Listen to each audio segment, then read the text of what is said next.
Chers collègues, nous avons le plaisir d'accueillir ce matin au sein de la délégation et dans le cadre de nos travaux sur la thématique Femmes et Sciences, Sylvie Retailleau, ancienne ministre de l'Enseignement supérieur et de la Recherche, ancienne présidente de l'Université Paris-Saclay et actuellement professeure d'université.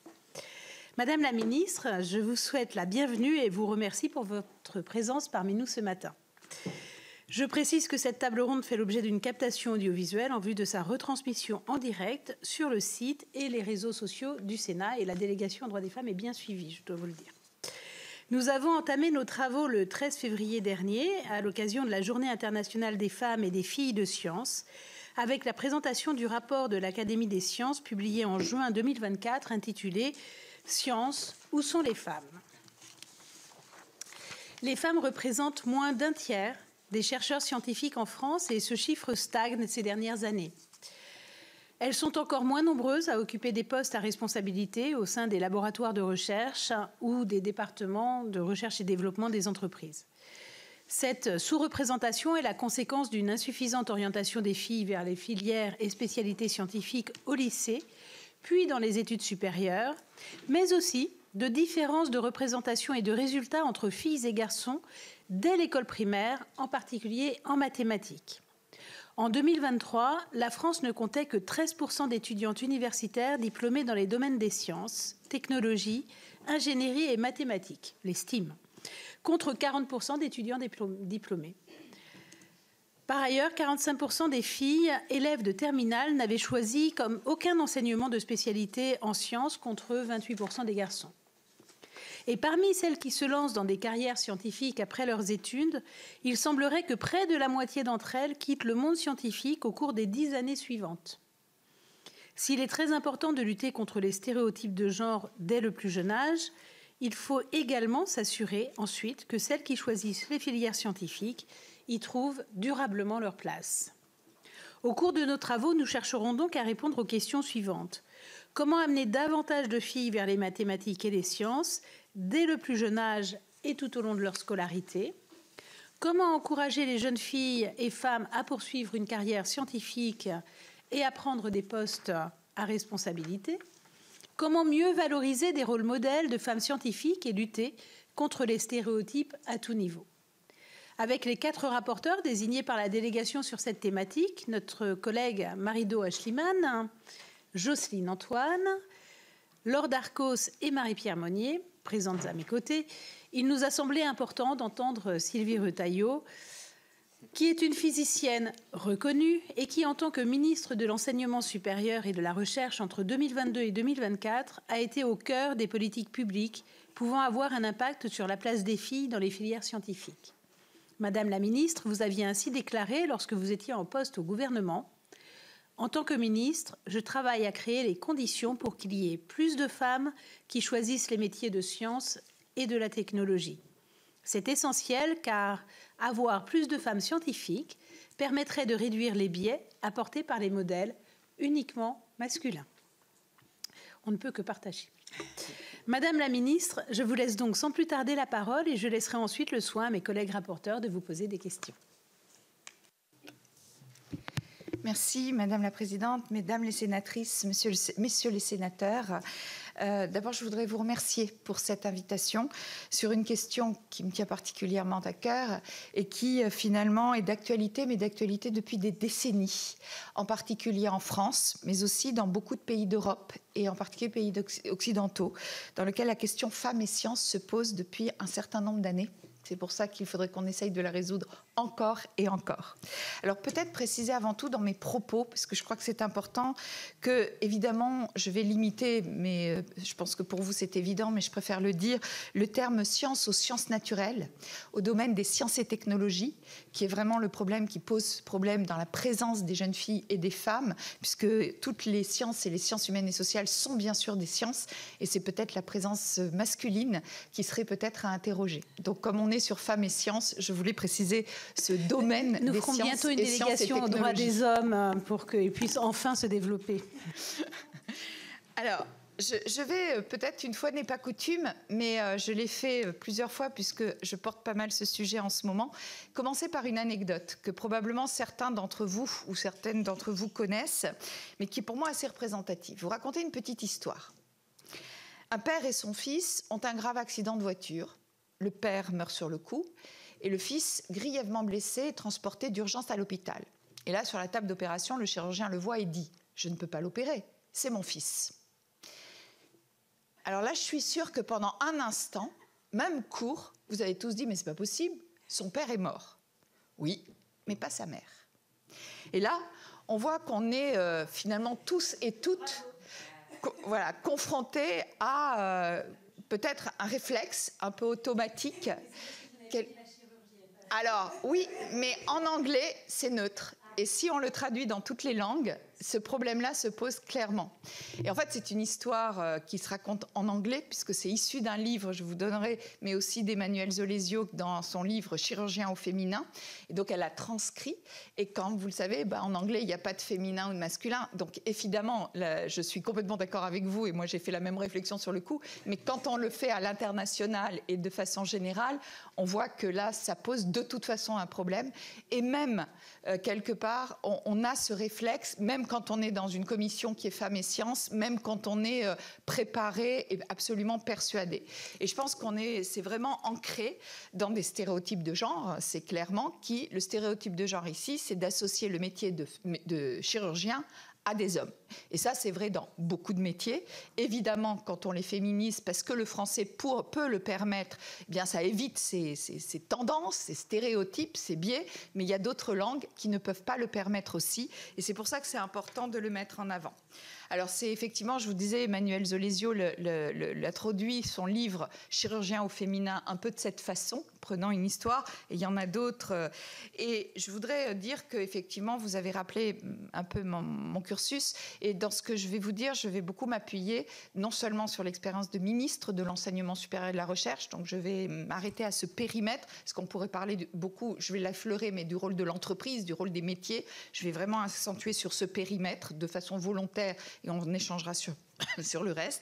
Et puis aussi sur ma carrière, puisque mon métier, c'est enseignante-chercheuse physicienne, mais dans le domaine de l'électronique et des nanosciences, donc plutôt en sciences pour l'ingénieur aussi. Et donc vous comprendrez que dans ce secteur-là, j'ai été rarement la seule femme présente. Et quand j'ai pris des responsabilités au sein de l'université ou au sein de l'État, ça a été un peu la même chose. Alors, vous l'avez dit, je ne vais pas le répéter, mais dans les métiers en sciences et technologies, les femmes sont effectivement encore très sous-représentées. Et le chiffre que vous donniez de 30% de chercheuses au niveau recherche, en tout cas, moins de 30%, en particulier dans ces pays occidentaux, eh bien, c'est une étude en fait, de l'UNESCO qui date de 2018, qui montre une carte du monde dans laquelle il y a ces proportions inférieures à 30%, et on voit que même inférieures à 50%, c'est encore pire que ça. Et si on regarde depuis 2018 cette étude de l'UNESCO jusqu'à maintenant, eh bien l'évolution, vous l'avez dit, est très faible.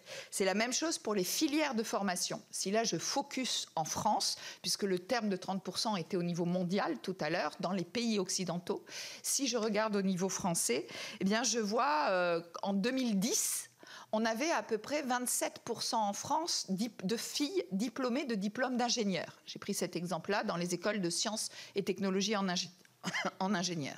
Et en 2022, ce 27% est passé à 29%.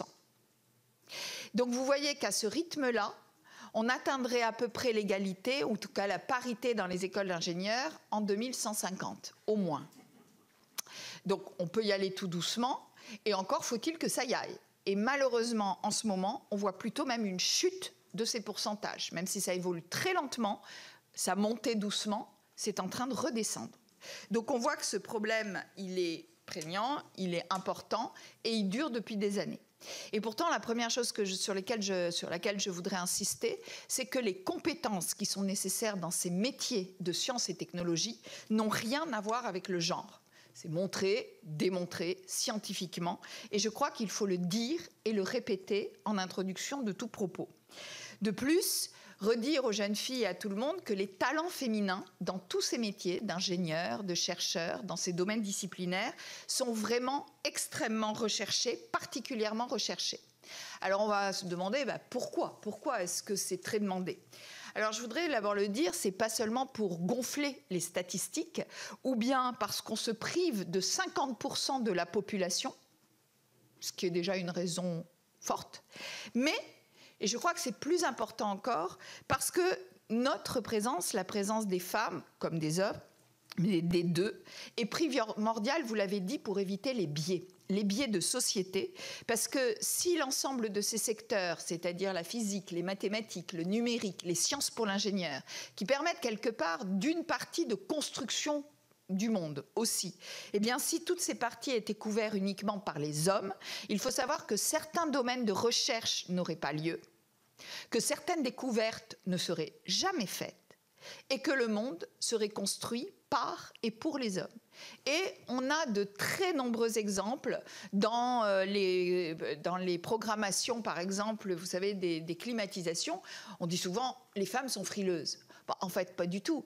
Si la climatisation n'était pas programmée sur la température du corps des hommes, qui est différente du corps des femmes, on dirait plutôt « les hommes ont toujours chaud ». Donc tout est une question relative. Comme on a physiologiquement des différences, eh bien quand c'est codé à partir de paramètres de référence qui sont uniquement masculins, eh bien c'est sûr que ça change la vision du monde, ça change exactement les impacts sur la santé et ça change aussi les impacts sur finalement la façon de percevoir et de faire évoluer les choses. Alors comment? Parce que pourquoi, ok, mais comment? Et avant de faire un focus sur les femmes et la science, je pense pour deux raisons. D'abord, la situation géopolitique dans certains pays, je pense aux USA, mais aussi la Hongrie, l'Argentine ou d'autres, mais aussi la problématique plus générale qui se pose depuis quelques années. C'est-à-dire que depuis quelques années, la notion d'attractivité pour nos jeunes femmes et hommes des sciences et technologies devient de plus en plus forte. Et les raisons sont finalement très proches, c'est ce que je voulais démontrer, pour ce on attribuait depuis très longtemps aux raisons pour les jeunes filles, mais aussi aujourd'hui pour les jeunes garçons. Et les jeunes ne sont moins en moins attirés vers les sciences et les technologies aujourd'hui. Alors, ça me pousse à aborder la question de façon plus large dans un premier temps, enseigner les sciences, se former aux sciences. Et c'est d'abord, je voudrais insister, un enjeu existentiel pour notre avenir. On est à une époque où il y a de différents défis sur lesquels on doit apporter des solutions, que ce soit environnementaux, technologiques ou sociétaux. Et clairement, ça nécessite des réponses audacieuses pour lesquelles les scientifiques, les ingénieurs, les inventeurs doivent jouer un rôle clé aussi dans ce contexte. La deuxième chose, c'est que c'est un enjeu de souveraineté nationale.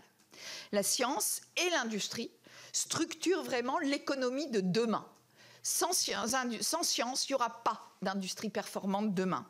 Et l'influence française en Europe et à l'étranger dépend aussi beaucoup de la science et de l'industrie. On ne se sert d'ailleurs pas assez de la diplomatie scientifique. C'est aussi un enjeu de cohésion sociale et territoriale. Tout ce qui est laboratoire, entreprise, collectivité contribue pleinement aux dynamiques de tous les territoires. Et pour ça, les études et les carrières scientifiques, et en particulier scientifiques, les maths, la physique, sont pour moi porteuses d'ascension sociale, ou en tout cas devraient l'être, peut-être beaucoup plus facilement que les secteurs de littérature, de sciences humaines et sociales, où finalement, si on n'a pas un background culturel et social chez soi, on a beaucoup plus de mal à réussir dans ces études-là. C'est peut-être surtout un enjeu pour la démocratie. Évidemment, cela résonne particulièrement aujourd'hui. Et à une époque où les crises, qu'elles soient politiques, climatiques, sanitaires, sociales, bouleversent l'équilibre de notre monde et surtout déplacent les exigences de vérité. Et pour moi, plus que les sciences, la démarche scientifique, qui est quelque chose d'important, reste le meilleur moyen de conserver non seulement un esprit critique, de lutter contre les fausses informations et de permettre aux citoyens de faire la part des choses. Alors sur cette question, je pense que le rapport sciences et société est important et il est intéressant de se comparer.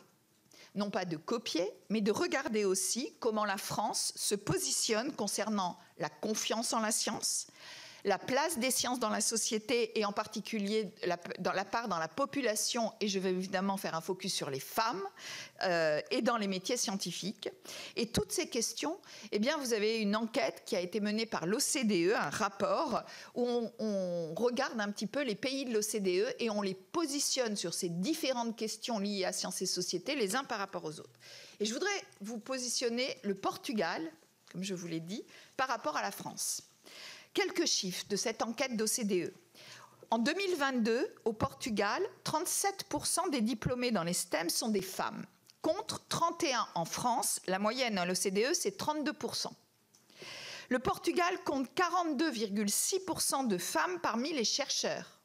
En France, c'est un tout petit peu moins de 30%. 36% des Portugais souhaiteraient tout à fait en apprendre davantage sur les développements scientifiques, contre 17% en France, la moyenne de l'OCDE étant à 16%. Je vous rappelle, c'est 36% au Portugal.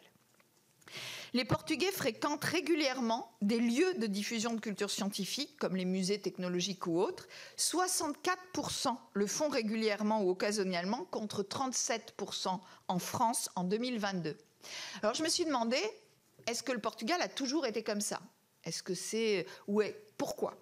Et donc j'ai regardé des chiffres un peu avant. Et sur ce point, les 64% de visites dans les lieux de culture scientifique, en 2005, c'était 5%.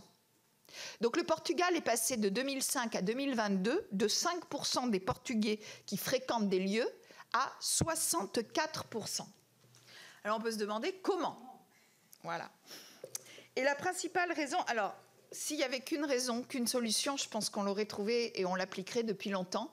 Évidemment, le problème des femmes et des sciences, c'est un problème complexe, ça je veux le dire. Il n'y a pas une solution magique. C'est un problème qu'on va le voir, enfin pour moi, doit se prendre à différents niveaux tout au long de la scolarité, voire tout au long de la vie, pour les femmes, pour les hommes, etc. etc. Mais je pense qu'au Portugal, quand on regarde ce qui s'est passé, la principale raison pour moi a été la mise en place en 1996 d'une agence nationale pour la culture scientifique et technique, Sciença Viva, qui existe toujours, Sciences Vivantes, qui a déployé un programme d'activités scientifiques extrascolaires, mais très novateur.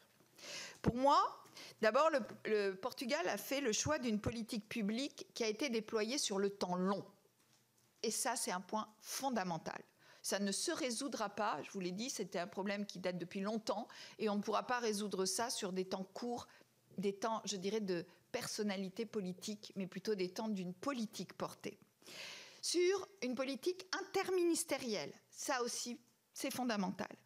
De l'enseignement secondaire, même primaire, j'en parlerai, jusqu'au supérieur, en passant par la culture, et piloté non seulement au niveau national, mais avec un maillage très serré au niveau territorial, avec des structures de gouvernance locale. L'interpénétration entre ces sciences et la société se fait donc au Portugal depuis le plus jeune âge, l'école primaire, avec une approche expérimentale, une exposition régulière de tous les Portugais à la culture scientifique. On les prend jeunes et on ne les lâche jamais. L'impact a été considérable, aussi bien sur les biais de genre, sur l'autocensure des jeunes filles envers les sciences, sur l'ouverture de l'esprit critique et au niveau de la population, sur la confiance en la science. Alors, il est clair qu'enseigner les sciences doit commencer dès le plus jeune âge. Et pour moi, l'étape de l'école primaire, et encore une fois, il ne faudra pas les lâcher, est essentielle. C'est pour moi un des problèmes qu'il faut résoudre rapidement. En effet, l'ensemble des sciences se pose dès le primaire, on acculture nos jeunes en primaire, et tout au long du cursus du secondaire.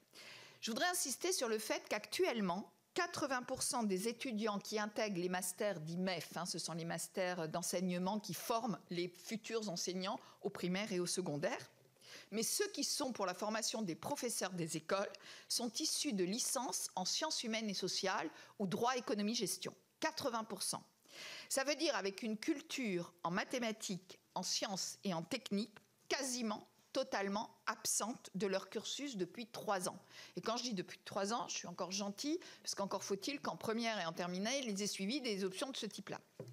Donc, la réforme de la formation des enseignants du premier degré, mais aussi du second degré, mais là, en l'occurrence, du premier degré, doit donc pour moi permettre aux professeurs des écoles d'acquérir ce bagage, ce solide bagage pluridisciplinaire. C'est essentiel, correspondant à toutes les matières enseignées à l'école primaire, dont les sciences et pas que les mathématiques, même si c'est une base, je parle bien des sciences, parce qu'on a un tropisme très jeune sur le côté mathématique, au sens très théorique du terme, font partie. Alors c'est effectivement ce que l'on a travaillé avec le ministère de l'Éducation nationale dans la réforme qui devrait sortir là, qui est dans les tiroirs, avec cette formation sur le cycle licence, sur le premier cycle pluridisciplinaire. Et je crois qu'il faut avoir une attention particulière sur l'approche, la façon d'enseigner des sciences et la façon d'introduire les sciences, même dans la formation des enseignants. Pourquoi ? Parce que ce qu'il faut casser, plus que le fait d'apprendre, c'est important, c'est des enseignants, ils vont transmettre. Donc, mais ce qu'il faut casser, c'est quelque part ce blocage vis-à-vis des sciences que l'on connaît particulièrement en France et qui est présent dans la plupart des professeurs des écoles, qui sont de bons professeurs des écoles, mais qui ont cette crainte, cette peur de faire des sciences, parce que de tout petits, eux, ils ne se sentaient pas à l'aise avec ce domaine. Donc voilà, il faut essayer de casser ça.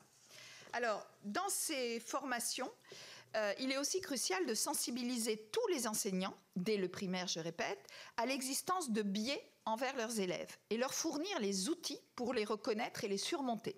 Je parle de biais de genre dans les attentes et les encouragements qu'ils ont vis-à-vis de leurs élèves.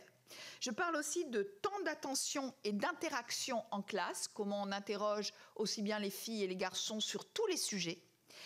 Sur l'évaluation et la notation, on a tous vu, et je peux en témoigner en faisant des ateliers en primaire depuis 15 ans, en 2000, à peu près 19, je faisais encore des ateliers et j'ai encore vu des bulletins où, vous savez, les filles, même les meilleures, au sens de notes, sont sérieuses et motivées, et les garçons intelligents et brillants. Et donc, ces genres de biais conscients ou inconscients, c'est quelque chose que l'on voit encore et dont il faut prendre conscience. Ces biais peuvent avoir un impact significatif sur l'estime de soi, sur la motivation des élèves et donc sur leur orientation, mot-clé pour le futur. En promouvant une éducation équitable et inclusive sur différents volets, nous pouvons effectivement aider tous les élèves à atteindre leur plein potentiel et surtout indépendamment de leur genre. Alors évidemment, dans tout cela, l'orientation est clé, l'orientation depuis le jeune âge, de différentes façons, en introduisant les disciplines, mais aussi en finalement les sensibilisant aux différents métiers. Et l'attractivité des métiers en lien avec les sciences est un autre point important, peut-être plus en lien avec le secondaire. Peut-être faut-il leur poser d'abord la question, à eux, les jeunes, qu'imaginent-ils lorsqu'ils pensent au métier d'ingénieur ou de chercheur ? Eh bien, ces métiers, quand on leur pose la question, peuvent leur paraître assez abstraits ou bien difficiles à appréhender, avec souvent un sentiment, faux ou vrai, mais en tout cas c'est le sentiment qu'il ressort et souvent chez les jeunes filles, de compétition individuelle. Alors là, je voudrais bien dire les deux mots, parce que dire que les jeunes filles et les filles ont peur de la compétition, c'est faux. Regardons les études de médecine, il y a pratiquement des jeunes filles, et plus dures et plus compétitives que la première année de médecine, il n'y a pas. Donc ce n'est pas un problème de ça, les classes prépa, c'est que la compétition, elle n'est pas vue de la même façon. Et c'est pour ça que c'est cette compétition individuelle, pour ne pas atteindre les mêmes objectifs, qui sont peut-être quelque chose qu'il faut travailler, leur présenter et faire autrement. Mais aussi les métiers industriels qui paraissent encore aujourd'hui comme des métiers industriels du XXe siècle, parfois manquant de sens et de cohérence avec la vision qu'ils ont de notre futur. Ou bien, côté chercheur, un travail un peu solitaire, à chercher des réponses à des questions complexes et parfois où il leur semble sans savoir vraiment pourquoi. Donc donner du sens d'une façon ou d'une autre. Alors leur montrer dès le collège, au travers de ces stages de découverte de métiers, mais aussi des rencontres, parce que effectivement le lien avec les rôles modèles, les rencontres et tout type de rôle modèle est important, mais aussi les exemples adaptés, que ce soit dans les livres, dans les supports médiatiques, que ces métiers sont des métiers à impact, mais des métiers à impact aussi pour l'avenir de notre planète, pour la qualité de vie des individus, ou encore les inégalités sociales, c'est-à-dire en lien avec leurs aspirations et les aspirations de la société. Alors bien sûr, mettre en avant les femmes en sciences, ce qu'on appelle les rôles modèles, il faudrait le faire, et d'autant plus qu'il y en a. Et il y en a depuis très longtemps, mais on en parle peu. Alors, je ne vais pas vous les citer, mais juste vous en dire deux, on peut en trouver plein. Mais dire que depuis 1842, par exemple, et même bien avant, c'est une femme qui a écrit les premières lignes de code des premiers algorithmes en informatique, là où il y a si peu de femmes aujourd'hui. La comtesse Ada Byron de Lovelace, c'est elle qui a programmé la première machine mécanique à calculer, la machine de Babbage, c'est une informaticienne. Et on a encore Lise Meitner pour la fission nucléaire, Rosalind Franklin pour la découverte de l'ADN, Jocelyn Bell pour les premiers pulsars, Marc Gauthier pour la trisomie 21, et je peux en citer des dizaines. Et parmi celles que j'ai citées, pourquoi celles-là? Parce que la plupart de celles-ci ont été flouées de leur prix Nobel. Et quand on regarde la médaille Fields de mathématiques, la fameuse, eh bien, la première, il n'y en a eu que 2 femmes jusqu'à présent, une qui était avec Hugo Duminil-Copin il n'y a pas longtemps, mais la première, c'était en 2014. Et c'était Maria Mirzakhani qui a eu la première femme prix médaille Fields de mathématiques. Donc, évidemment, c'est symbolique, mais ça veut dire beaucoup. Je voudrais aussi dire que dans des figures industrielles, d'entreprises, dans les métiers, dans ces domaines-là, on a aujourd'hui la PDG d'Orange, Christelle Edman, Catherine McGregor, la PDG d'Engie, ou bien encore Sheryl Sandberg, qui était l'ancienne dirigeante de Facebook et qui a écrit un livre très intéressant sur, finalement, les femmes à des postes de responsabilité et de leadership. Et c'était mon deuxième propos.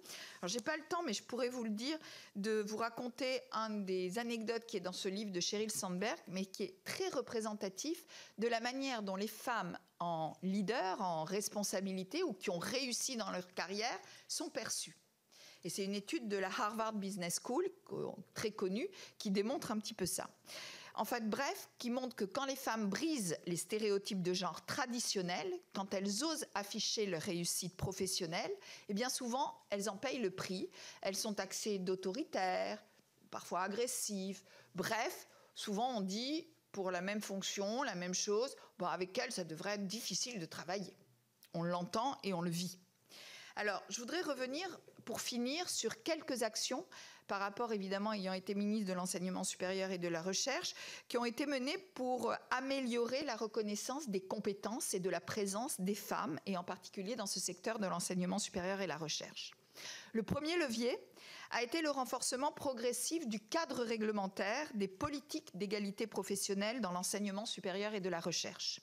Je voudrais, évidemment, on a eu les lois Sauvadet 2012, Fioraso 2013, la loi de transformation de la fonction publique en 2019 et la loi de programmation de la recherche en 2020. Et je pourrais vous en parler avec des chiffres, puisqu'on a fait un bilan sur 3 ans de cette loi, qui aurait dû vous être envoyé, mais là aussi je vous signale que c'est dans le tiroir, ont permis la mise en place d'actions qui veillent à l'égalité hommes-femmes et à l'amélioration des carrières féminines.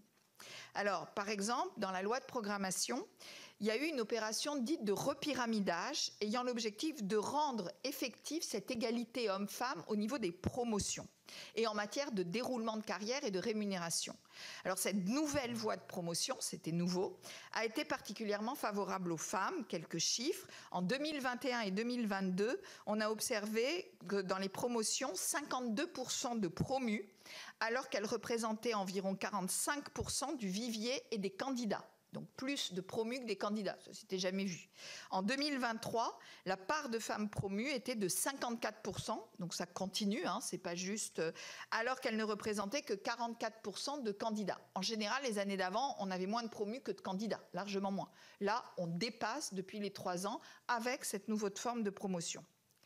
Le second levier, c'est celui d'une meilleure reconnaissance ou connaissance de la situation professionnelle des femmes dans l'enseignement supérieur. Depuis 2016, le ministère publie chaque 8 mars une étude qui est intitulée « Les chiffres de l'égalité ». Donc c'est un petit recueil. C'est un outil précieux pour mettre en avant les disparités dans les choix d'orientation, mais surtout leurs conséquences sur la sous-représentation des femmes dans les filières scientifiques, mais aussi à des postes de responsabilité. La loi Rixain de 2021 a fait un pas supplémentaire pour lever les freins à la mixité des filières et pour accélérer cette égalité économique et professionnelle.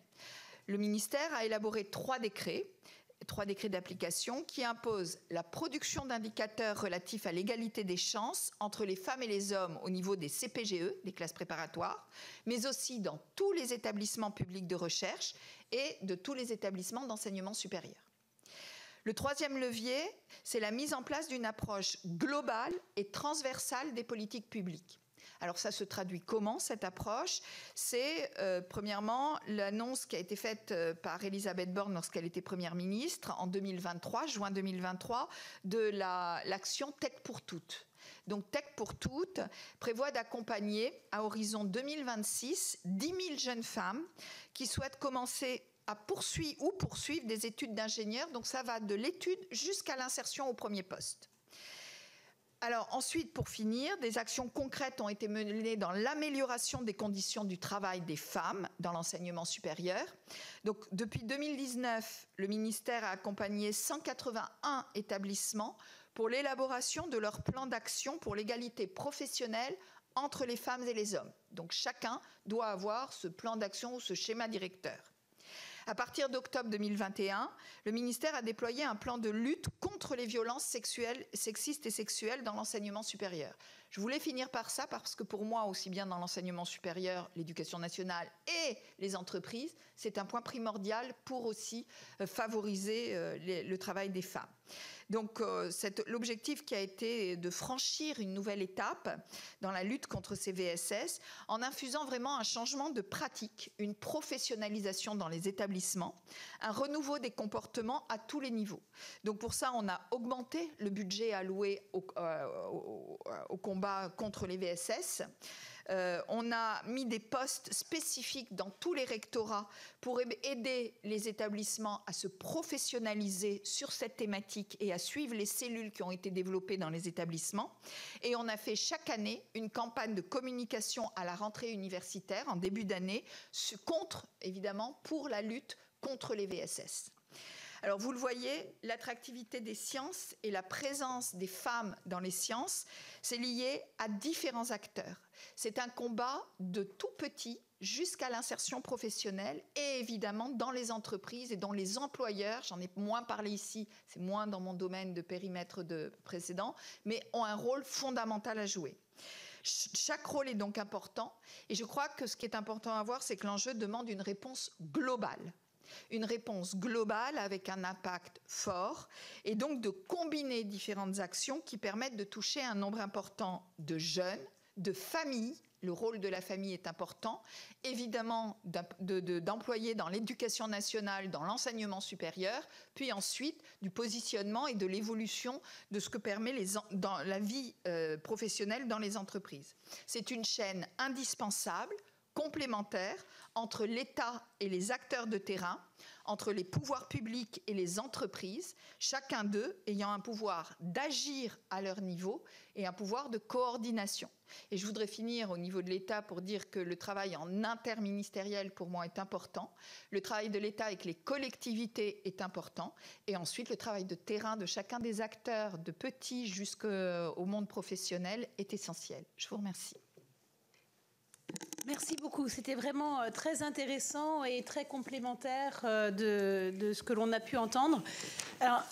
Alors, je vais vous avouer quelque chose. En vous écoutant, j'ai compris que j'avais failli être victime d'un biais quand j'étais au collège. Non, mais c'est fou. Parce que figurez-vous que j'étais plutôt bonne élève. Et d'ailleurs, on va y revenir sur un autre sujet. Mais assez remuante, on va pas tout à fait, et probablement pas sérieuse et, comment vous avez dit, et motivée, enfin franchement pas dans le moule, à tel point que quand il s'est agi, c'était à ce moment-là en 3e qu'on choisissait l'orientation, pour le passage en seconde C, le directeur qui trouvait que j'étais pas conforme voulait m'empêcher de passer en seconde C. Et c'est mon prof de français, étonnamment, et c'est pour ça que je vais y revenir, qui a dit, si elle, alors rien, vous imaginez bien, ils avaient fait déjà tout le monde, si elle ne passe pas, je remets en cause tous les autres passages et on peut recommencer à A. Et il m'a sauvée parce que je suis devenue ingénieure en travaux publics, figurez-vous. Donc c'est bien d'avoir fait plutôt cette filière-là. Mais effectivement, et c'était un problème de comportement et ce n'était pas du tout un problème de capacité. Et je vois que finalement ce comportement était probablement un peu masculin. Le fait d'avoir 2 frères m'avait dû être un modèle. Mais ça me permet de rebondir. Nous avons fait une table ronde. Alors tout d'abord, je vais vous dire, nous avions Carole Matelin, la première présidente de l'Académie de chirurgie. Donc c'est pour ça que nous pensons chirurgienne maintenant. Mais nous avons noté quelque chose, c'est que quasiment toutes celles qui étaient présentes auraient, si elles n'avaient pas eu un professeur qui les a orientées vers une filière scientifique, choisi les lettres.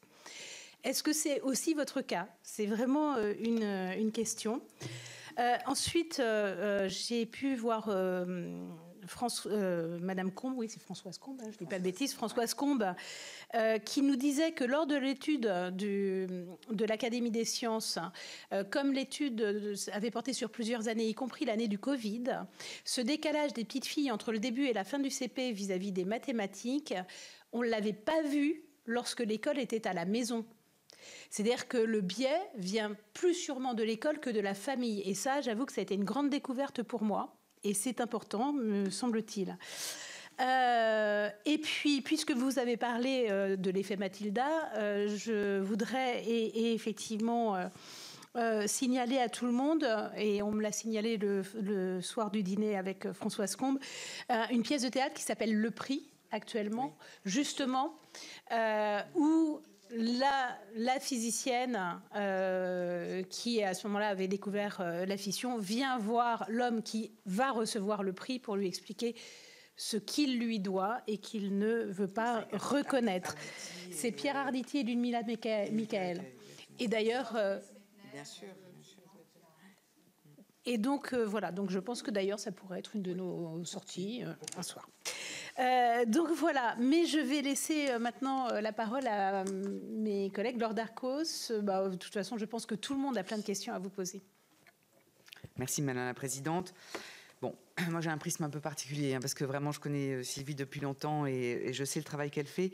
Sachez que lorsqu'elle était présidente de l'Université Paris-Saclay, au moment où on ne parlait pas forcément des violences sexistes et sexuelles dans tous les secteurs, elle organisait à chaque fois en fait des jeux de rôle.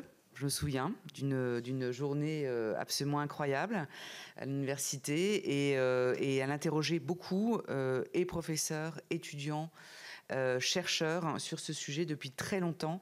Donc vous avez été précurseur, chère Sylvie.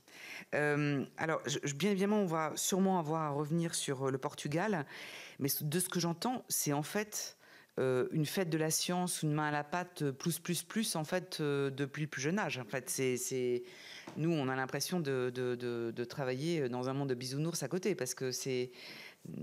D'ailleurs, la fête de la science, on l'a déploré, perd un peu de son sens. Mais est-ce que c'est dans ce sens-là? Dire aussi que vous nous avez beaucoup soutenus quand on avait... vous étiez ministre interrogé Papendiaï sur l'arrêt des maths dans la réforme du bac. Voilà, vous aviez vous-même essayé de tirer la sonnette d'alarme. Et c'est très bien si dans les prochains programmes, on va pouvoir revenir dessus. Moi, ce qui m'inquiétait beaucoup, c'est que c'est un cercle vicieux. On est déjà à 3-4 promos, donc sans ces maths. Et ce sont, pour certaines, des futurs professeurs des écoles qui, du coup, ne seront absolument pas, n'auront pas d'appétence non plus à enseigner les mathématiques à leurs élèves, puisqu'ils auront elles-mêmes auront été dégoûtées ou en tout cas auront été très distendues par rapport à ces enseignements. La LPR, je me souviens de nos discussions ensemble, et certaines chercheurs, et notamment de l'Académie des sciences, nous ont parlé. Est-ce qu'il faudrait soulever la question du quota dans les concours et à quel niveau? Parce que, voilà, finalement, est-ce que c'est comme ça aussi qu'on peut y arriver? Donc, je voulais vous entendre là-dessus. Et puis, j'ai rencontré l'autre jour la nouvelle présidente du HCRS, qui d'ailleurs, avant-hier, pleurait au téléphone, puisque... Elle ne connaît pas forcément le monde politique. Elle était persuadée qu'une fois que la décision à l'Assemblée nationale de supprimer le HCRS avait été votée. Alors le HCRS, c'est tout ce qui sert pour évaluer en fait tous les établissements publics de recherche. Et nous en commission, le Haut Conseil, voilà, le HCRS. Et on vient de l'élire. Hein. C'est une femme en plus qui ne vient pas du sérail, ce qui est formidable, parce qu'elle va un peu mettre des coups de pied dans la fourmilière. Sauf qu'il y a 2 jours, l'Assemblée nationale a supprimé, comme ils ont supprimé l'ADEME, etc. Donc, en commission. Voilà, mais enfin, elle qui n'y connaît rien. Non, mais elle qui n'y connaît rien, tu vois, elle était complètement paniquée. Bon. Voilà, elle était exactement. Mais quand je l'ai rencontrée, elle m'a dit qu'il y avait en fait des évaluations au sein de cette autorité sur le genre, et qu'au fond, ça ne sortait jamais, et que ces évaluations, en fait, étaient mis derrière le fagot. Donc, je le dis d'ailleurs. Ma chère Kate, peut-être que ça vaudra peut-être le coup, en tout cas, de l'interroger. Mais est-ce que vous en aviez conscience et si vous aviez eu vent qu'en fait, ces études-là du HRS ne sortaient jamais, alors que c'est dans leur prescription de devoir évaluer les genres. Voilà.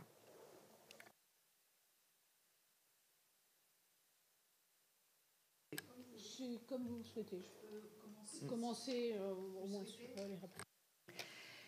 Donc, merci beaucoup pour ces questions pointues. Alors, sur les choix des carrières scientifiques et le rôle des professeurs, je pense que c'est classique. Alors moi, je ne suis pas du tout d'une famille scientifique, et même pas le bac. Enfin, chez moi, personne n'a de diplôme. Et je ne connaissais pas... En fait, je voulais faire chirurgien, médecine. Et donc, je m'étais inscrite en terminale à la fac qui était à côté de chez moi, parce qu'à l'époque, on n'avait pas beaucoup de forums, etc., et pour faire chirurgien. Et c'est mon professeur de mathématiques qui, en terminale, a convoqué mes parents en disant non, il ne faut pas qu'elle aille faire médecin, il faut qu'elle aille faire des maths, etc., etc. Voilà, pour peut-être des mauvaises raisons d'ailleurs, puisque la discussion avec ma maman, ça a été quand même prof de maths pour une femme, c'est mieux, je ne vous fais pas de dessin, que chirurgien. Bon, mais... Voilà, et comme à l'époque, moi j'étais une bonne élève aussi en maths, et pour moi les maths c'était un jeu, enfin quelque chose que j'aimais. Prof de maths, ça me disait bien aussi, et on était à l'époque, il y a 40 ans, assez obéissante, donc je suis partie en classe préparatoire. C'est mon professeur de mathématiques qui m'a fait rentrer en classe préparatoire parce que tout était fait déjà, c'était avril-mai. Et du coup, voilà, il a pris le dossier en main et il m'a fait rentrer. Et il m'avait dit, tu as 1 an d'avance, si ça ne te plaît pas, c'est pas grave, au bout d'1 an, tu reviendras faire chirurgien, médecin. Bon, quand ça marche à peu près, on ne revient pas, quoi, on continue. En tout cas, à mon époque, on était disciplinés. Quand on réussit à peu près, on continue. Et puis vraiment, et en fait, je suis allée en classe prépa pour faire professeur de mathématiques. Et encore une fois, en terminale, vraiment, les mathématiques me semblaient plus un jeu et une curiosité, quelque chose. J'avais du mal à comprendre qu'on n'aime pas, parce que moi, ça m'amusait beaucoup. Et du coup, là, j'ai découvert les mathématiques de haut niveau, et en particulier quelque chose qu'on appelle la topologie. Et je peux vous dire que là, je me suis aperçue que je n'étais pas faite pour les mathématiques, les vraies. Et c'est comme ça que je me suis orientée vers la physique, qui était des choses plus concrètes, qui me permettaient de comprendre, de découvrir. Et pour moi, ça me faisait rêver, quoi. C'était quelque chose où j'arrivais à donner une explication à des choses un peu extraordinaires. C'était mieux qu'un film de science-fiction. Donc voilà, donc ça se fait par effectivement des chemins. Et moi, j'insiste toujours de dire la France est très en silo.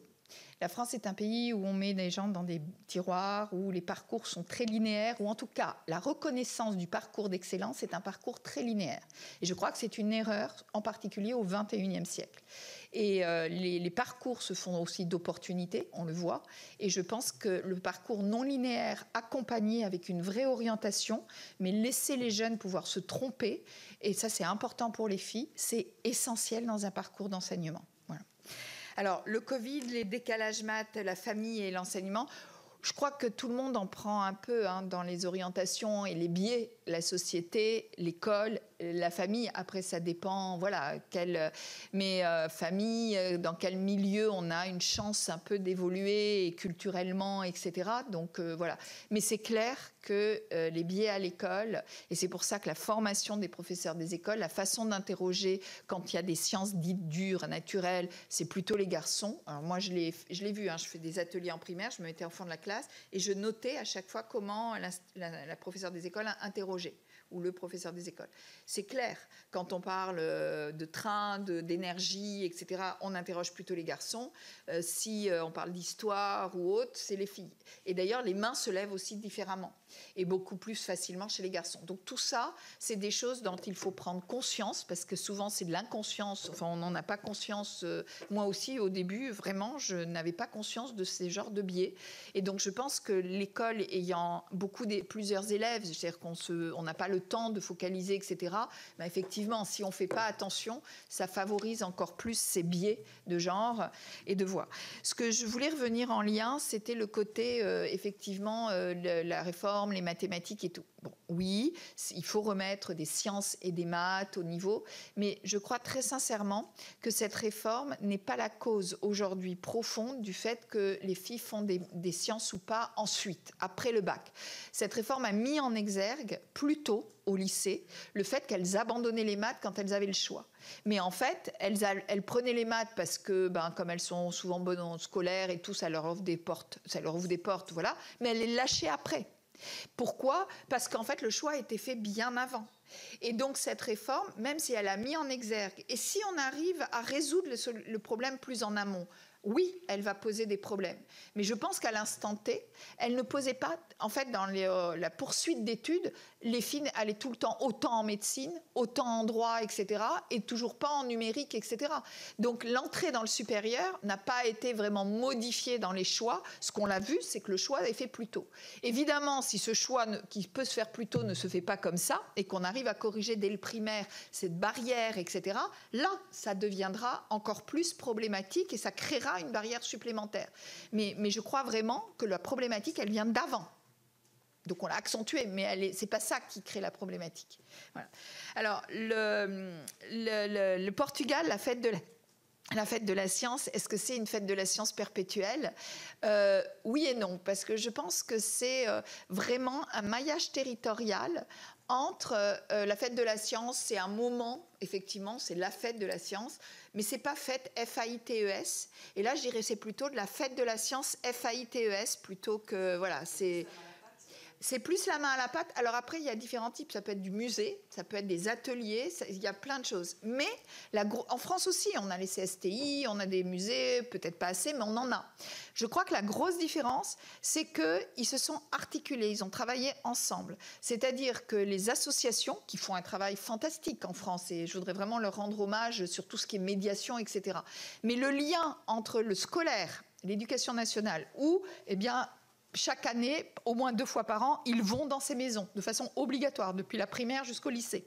Le lien avec le supérieur, où les doctorants, les chercheurs viennent interagir avec les associations, ces maisons des sciences, pour donner l'état de l'art. Ça, c'est important. Ce n'est pas déconnecté de la science, de là où se fait l'état de l'art de la science. Et le lien avec les territoires, les politiques, etc., c'est ce triptyque-là, pour moi, qui est la différence. Et évidemment, la durée, le long terme. Et donc, ce n'est pas un événement où on vient, et d'ailleurs viennent que les gens qui n'ont pas besoin de venir, parce qu'on ne touche, c'est ça surtout le problème donc il faut aller là où on touche les gens qui n'iraient pas vers les endroits scientifiques, et là, c'est qu'en emmenant les enfants, quand ils rentrent à la maison le week-end, ils ramènent les parents parce qu'ils veulent montrer aux parents ce qu'ils ont découvert et vu.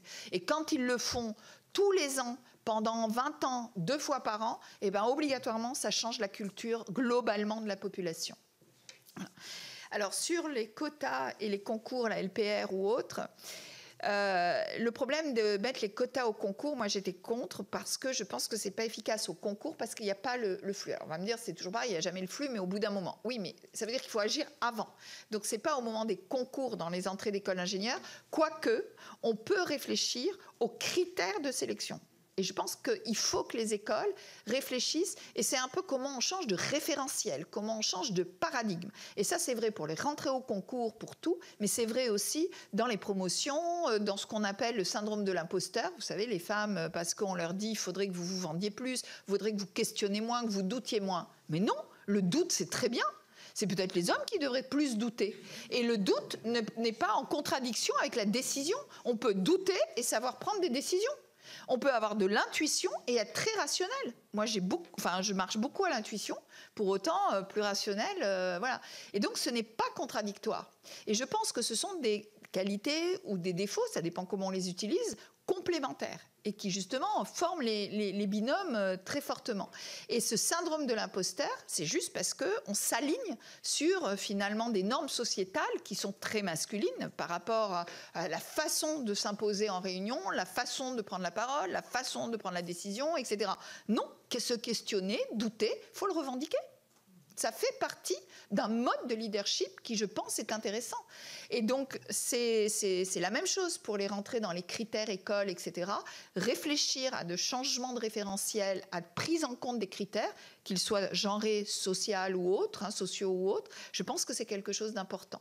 Après, on avait réfléchi à un peu regarder les quotas plutôt en sortant de bac, type classe prépa ou autre, c'est-à-dire pour déjà augmenter le flux au départ, parce que au niveau des écoles, c'est trop tard, on n'a pas le flux. Et là, voilà, je pense que c'est comme tout, il faut vraiment y réfléchir. Et en plus, le point pour lequel on n'avait pas continué ça, parce que moi j'étais prête à regarder, à justement soit expérimenter, en disant, je ne sais pas si c'est bien ou pas bien, il y a toujours du plus et du moins, mais en tout cas, il faut regarder. Et en fait, on n'avait pas continué parce qu'il y a un problème d'anticonstitution. Enfin, voilà, ce n'est pas... Donc, en fait, on ne pouvait pas... tester, expérimenter sur ces problèmes de quotas. Et sur la HERS, oui, je n'étais pas au courant. Alors oui, les critères sont dedans, ça je sais. Et d'ailleurs, ayant fait plusieurs évaluations d'établissements côté présidente et côté chercheuse, etc., je peux vous dire... Alors oui, la HERS, en fait, évalue à la fois les établissements, donc sur leur gouvernance, leur façon de piloter l'établissement, la gestion de l'établissement, mais aussi les laboratoires, la recherche, donc sur le niveau de la recherche, mais la façon de gérer un laboratoire, la vie dans le laboratoire, et évidemment la partie scientifique, et aussi les formations, donc les critères de qualité des formations, comment sont évaluées les formations. Donc dans nos établissements d'enseignement supérieur et de recherche, il y a 3 évaluations qui sont à des périodes parfois différentes. L'établissement, les formations et la recherche. Donc c'est assez lourd. Il y a de nombreux tableaux à remplir. Il y a des visites de comités sur site, que ce soit dans les laboratoires, sur les formations ou dans les établissements, avec un comité, et à regarder aussi bien l'opérationnel, la stratégie, et le HERS ne doit pas juger de la politique donnée, mais de la manière de la développer, de la mettre en œuvre et de la déployer, et des résultats qui sont attendus. Est-ce qu'on les obtient ou pas? Donc c'est vraiment un gros travail de la part des établissements, et qui nous permet tous les 5 ans, puisque c'est ce qui va servir à faire le contrat quinquennal avec l'État, tous les 5 ans, de faire un bilan complet et une évaluation de l'établissement, et qui est basé sur une partie qui est une auto-évaluation. Et aujourd'hui, dans les critères des évaluations, dans les 3 domaines, il y a des critères liés à l'environnement, la transition écologique, des critères liés au genre, tout ce qui est genré, aussi bien dans les RH, les ressources humaines, que dans les formations, etc. Donc ces critères, elles existent et elles sont dans nos dossiers de base. Donc quand on reçoit, par exemple, sur les formations et tout, on a parfois des retours sur ce point. Mais je ne savais pas, enfin, je demanderai à Coralie Chevalier, qu'il y avait des évaluations peut-être spécifiques sur le genre, plus ciblées, et qui n'étaient pas sorties. Ça, alors là, je l'apprends, parce que pour moi, ce critère faisait partie des évaluations que je connais et que j'ai faites aussi de l'autre côté de la barrière. Donc ça, c'est effectivement un point de regarder, et si ça existe, il faut s'en saisir. Jocelyne Antoine. Merci Madame la Présidente. Comme toujours, je vais être très concise. Non, c'était pas, c'est pas ça. Mais je suis toujours très concise. D'abord, merci beaucoup d'être parmi nous ce matin. C'est en complément, on parle beaucoup de l'abandon, enfin, le caractère optionnel des mathématiques sur le lycée. On parle moins. Et on en parle très peu, depuis la rentrée 2023, comme quoi la technologie n'apparaît plus dans l'emploi du temps des classes de 6e. Or, vous le disiez vous-même, plus c'est tôt et mieux c'est. Donc je pense que quand la réforme a eu lieu, vous étiez en charge, si je ne m'abuse, sur le calendrier, non ? Vous n'étiez pas en charge, mais vous étiez au gouvernement, pardon. Voilà, à l'enseignement supérieur, oui. Oui, je savais, Madame Darcos, que Madame était à l'enseignement supérieur et n'était pas ministre de l'Éducation nationale. Il n'y a pas de souci là-dessus.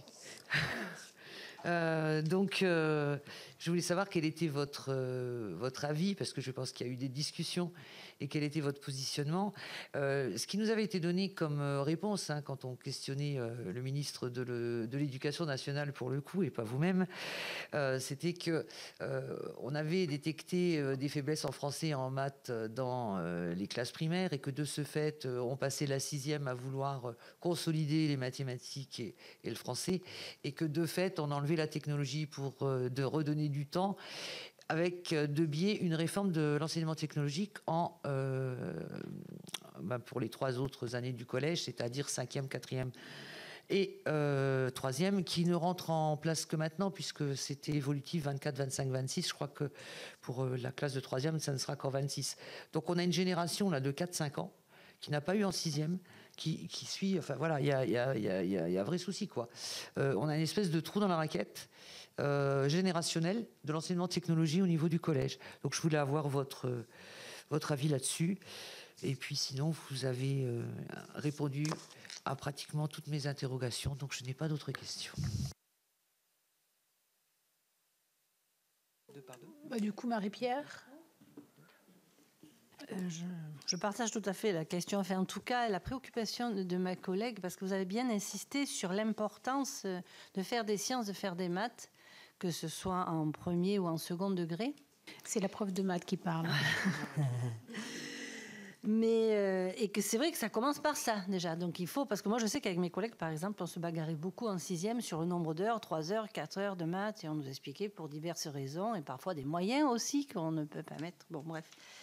Je reviens sur les mathématiques. Donc en première, c'est bien obligatoire, c'est vrai, mais ça ne l'est plus en terminale.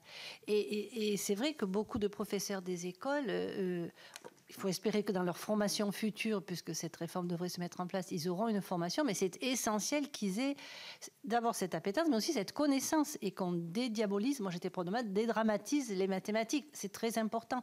Et de mettre les élèves en confiance pour qu'ils aient envie d'en faire et qu'ils sachent que oui, c'est possible de faire des mathématiques, de comprendre. Bref. Je suis d'accord avec vous sur les indicateurs, c'est essentiel. Et vous avez répondu alors sur le HCRS, voilà. C'est essentiel parce que ça montre les choses. On sait vraiment où on en est, ça le pointe et ça permet de mieux argumenter après. Moi, j'avais quelques questions. Je crois qu'à l'université Paris-Saclay, je ne crois pas que vous en ayez parlé, mais si vous, comme vous avez dit beaucoup de choses, que c'était très dense, j'ai essayé de noter. Vous avez été à l'initiative d'une maison d'initiation et de sensibilisation des sciences, dédiée aux écoliers, aux collégiens, pour encourager justement des jeunes filles à se tourner donc, vers les sciences de plus jeune âge, si vous voulez nous en dire 2 mots. Laure a évoqué les quotas. Moi, je suis un pur produit de la parité. Sans parité en politique, je n'y serai pas. Et j'ai découvert, justement, avec tous les travaux qui sont faits depuis 2014, que je suis élue au sein de la délégation, combien c'est compliqué pour nous, les femmes, en général, j'ai envie de dire, dans à peu près tous les domaines.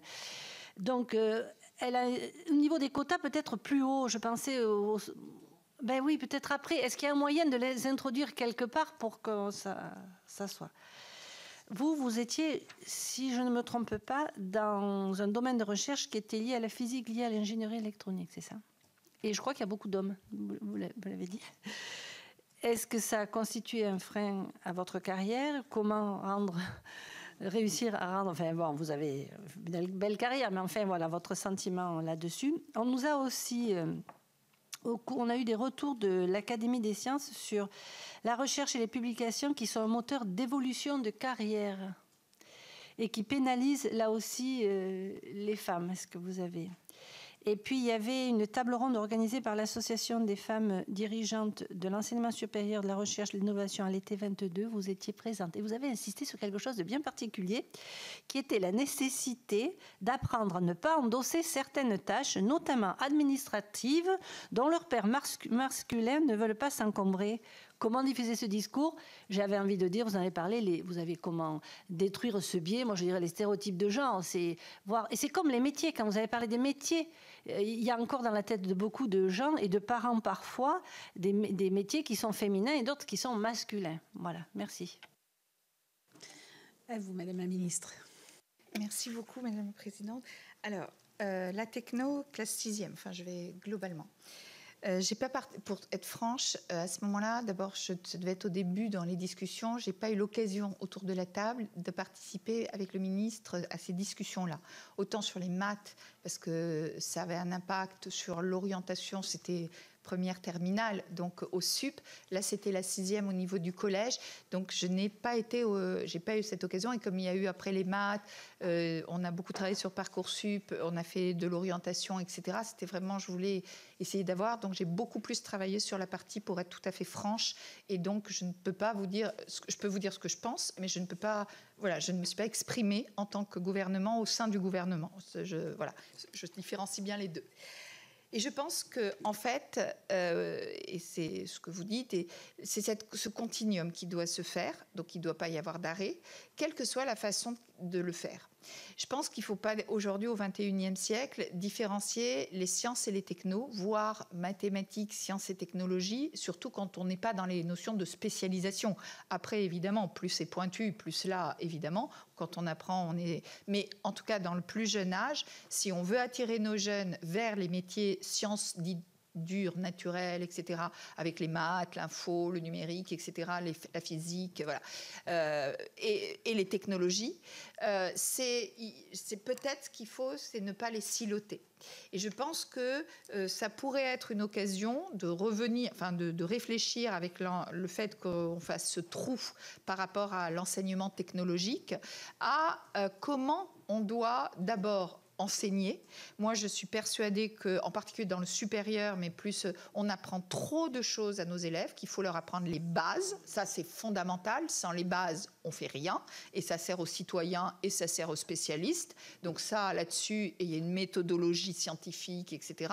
Mais ensuite, on en fait des clones en tant que professeur, souvent. Moi, j'ai la première, quand j'étais plus jeune, en vieillissant, on se pose plus de questions, peut-être, ou alors, je sais pas, mais j'essayais, ça me semblait tellement important de leur transmettre ce que moi, je savais par rapport à ce qu'on pouvait faire. En fait, ça va tellement vite, la science, les technologies, que finalement, ce qu'il faut leur apprendre, c'est de la méthode, c'est des bases, et c'est apprendre à apprendre. Et je crois qu'on doit revenir à ça, apprendre à apprendre et avoir une vision non pas sciences, mathématiques, technologie, en tout cas dans la période de l'attractivité, mais plutôt l'ensemble des trois. Et donc, quelque part, vous allez perdre des élèves si vous faites des sciences ou des maths un peu trop théoriques au départ, etc. Vous allez en faire plaisir à certains parce qu'ils arrivent à ce moment-là, ils ont la maturité. Et puis, un jeune, il n'est pas pareil à 10 ans, 14 ans. Chacun est très... Donc, c'est la difficulté de l'enseignement et de l'enseignement supérieur aujourd'hui qui s'est massifié, c'est comment on arrive à gérer les différents profils des étudiants pour leur amener à la réussite. Et oui, il faut différencier, mais il faut différencier avec des passerelles, avec des opportunités à leur donner, et pas différencier avec des blocages, c'est-à-dire en leur fermant des portes, mais en leur faisant passer par des chemins de traverse qui va leur amener, peut-être avec un nom de plus, mais peu importe, à leur ouvrir ces opportunités. Et cette flexibilité de l'enseignement, que ce soit dans les parcours ou que ce soit dans les disciplines ou la matière à enseigner, je pense qu'on ne l'a pas beaucoup en France. Et c'est beaucoup dans d'autres pays, je pense à des pays du Nord, au Canada, où ils ont cette plasticité de l'enseignement, aussi bien dans la façon d'apprendre, dans l'apprentissage, dans la façon de présenter les disciplines ou dans la façon d'orienter et d'accompagner les élèves dans leur parcours professionnel, enfin d'études. Et c'est pareil, je pense que, est-ce qu'il faut remettre la technologie telle qu'on l'a connue, nous? Non, je ne pense pas. Par contre, est-ce qu'il faut remettre quelque part un suivi et penser le parcours de l'élève dans les domaines des sciences dures, avec les maths, évidemment, qui sont la clé en sciences dures de tout, mais tout le monde ne va pas être mathématicien, voire même physicien, mais leur donner cette clé de compréhension pour être un citoyen éclairé, c'est fondamental. Et ça passe par les maths, mais pour être un citoyen, ça passe par la science et la technologie. Et donc, pour moi, ça va avec. Donc je pense qu'il faut revoir, repenser la façon de le faire. Il faut les réintroduire, mais pas de la même façon. Sur les quotas de... Alors la Miss, merci de me poser cette question. Merci beaucoup parce que effectivement, Laure le sait, c'est une maison qui me tient particulièrement à cœur. Quand j'ai pris la présidente de Paris Sud en 2016, alors moi je fais de la médiation scientifique depuis très longtemps, 2005, et je fais des ateliers dans les primaires, collèges, lycées, mais vraiment des ateliers type main à la pâte en primaire et des exposés voilà, en collège, et j'ai recommencé là avec grand plaisir. Et en fait, j'ai créé 2 choses quand j'étais à Paris Sud et Paris-Saclay.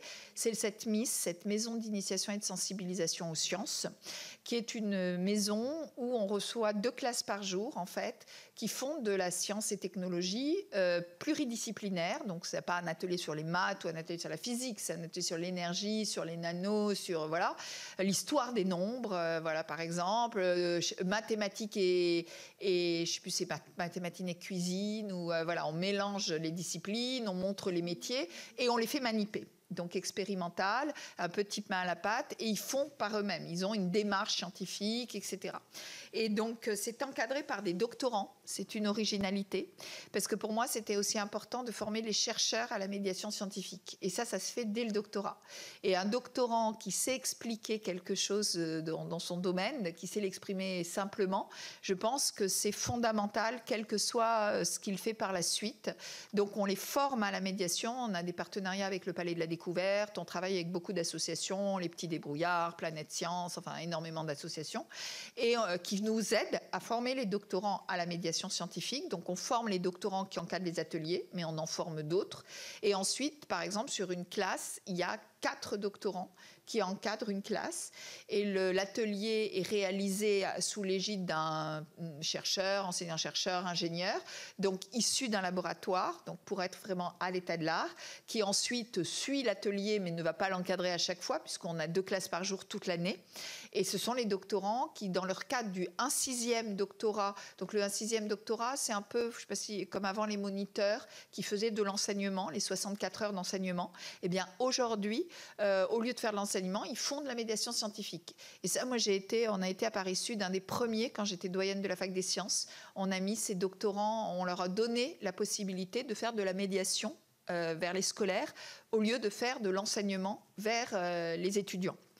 Et je pense que c'est vraiment important d'acculturer tous nos chercheurs, et donc ça commence au doctorat, à cette médiation scientifique. Et puis le lien avec les enfants, quand vous avez un étudiant de 20 ans qui passe des messages et qui les encadre, eh ben, il s'identifie beaucoup plus facilement que quand c'est moi qui l'encadre. Ça, c'est sûr. Et le message passe beaucoup mieux. Ça apporte beaucoup à l'étudiant, au doctorant, et ça apporte énormément. Et à la fin, on a des petits gamins qui viennent leur dire « Tu crois que moi, un jour, je peux être comme toi ? Comment tu as réussi à faire ça ?» etc. Donc, quand ils viennent poser cette question, bah, vous vous dites on a cassé quelque chose. Et les filles aussi. Alors moi, je suis en train de monter, et ça se discute aussi, un atelier sur l'IA pour les jeunes filles, l'intelligence artificielle, avec 2 doctorantes. Et on va essayer de monter cet atelier pour des collégiennes sur 2-3 jours, que pour les filles. Alors, ça se discute, la mixité, est-ce qu'il faut que pour les filles, pas les filles ? On va le faire parce que l'IA, alors c'est clair, hein, quand moi j'ai fait plein d'ateliers, c'est les garçons qui lèvent la main. Quand ça a mélangé, et pour autant, voilà, je ne dis pas que je ne suis pas pour la mixité, bien évidemment que je suis pour et qu'il faut faire très attention à manipuler ça avec précaution. Mais là, on pense que sur l'atelier, on veut voir comment on va l'expérimenter en tout cas, comment les jeunes filles réagissent, comment vraiment... et on va faire les 2. Mais c'est très clair, moi je l'ai fait sur des choses très technologiques, et les jeunes filles s'expriment peu, sont peu allantes à prendre la main. Donc on va essayer de le faire aussi. Et la question de comment mener ces expérimentations, ces ateliers, ce travail avec les filles, sans les filles, mixité, c'est une vraie question aussi que l'on doit se poser. Je crois que la réponse n'est pas si simple de dire non ou oui. C'est quelque chose qu'il faut qu'on travaille. Alors, est-ce que... Donc voilà, la Miss, et l'idée, c'est...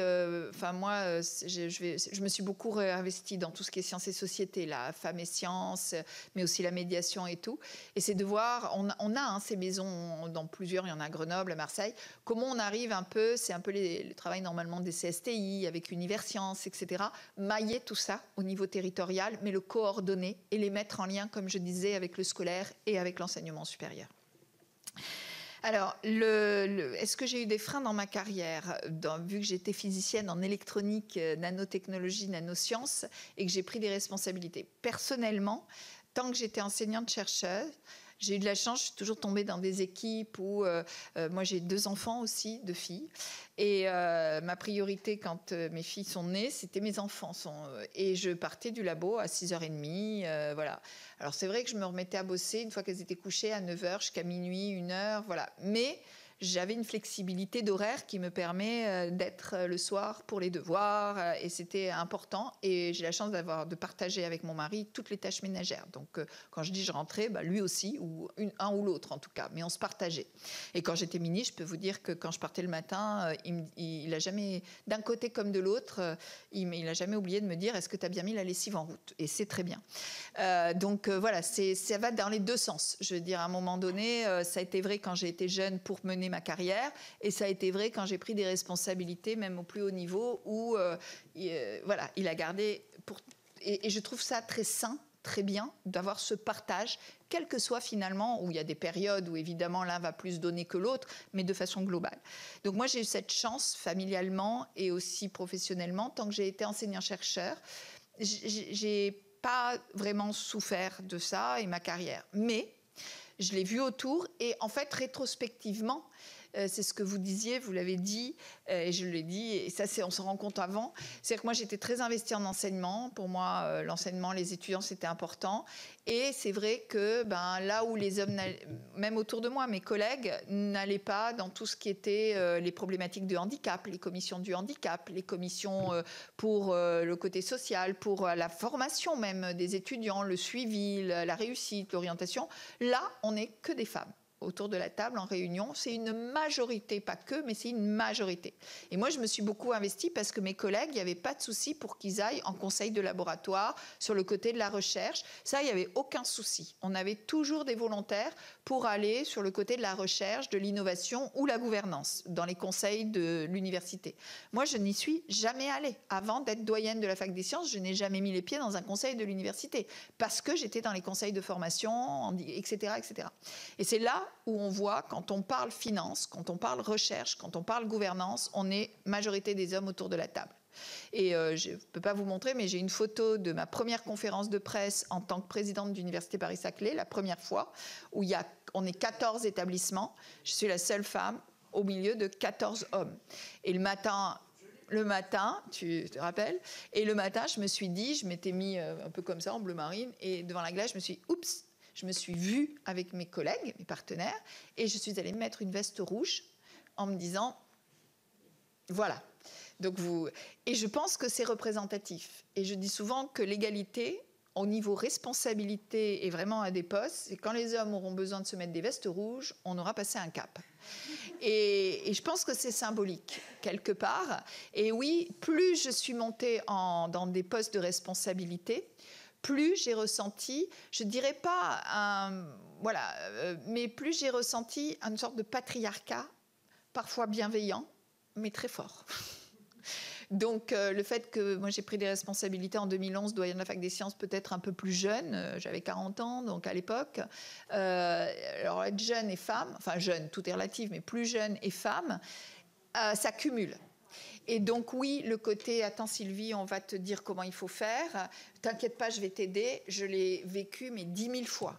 Et en tant que ministre, en tant que présidente, voilà. Ce que j'appelle plus du patriarcat. Et on n'a jamais la légitimité acquise. C'est-à-dire on arrive, on a un titre. Je peux vous dire qu'une femme, elle doit faire ses preuves avec ce titre. Alors qu'un homme, il arrive avec son titre, c'est acquis a priori.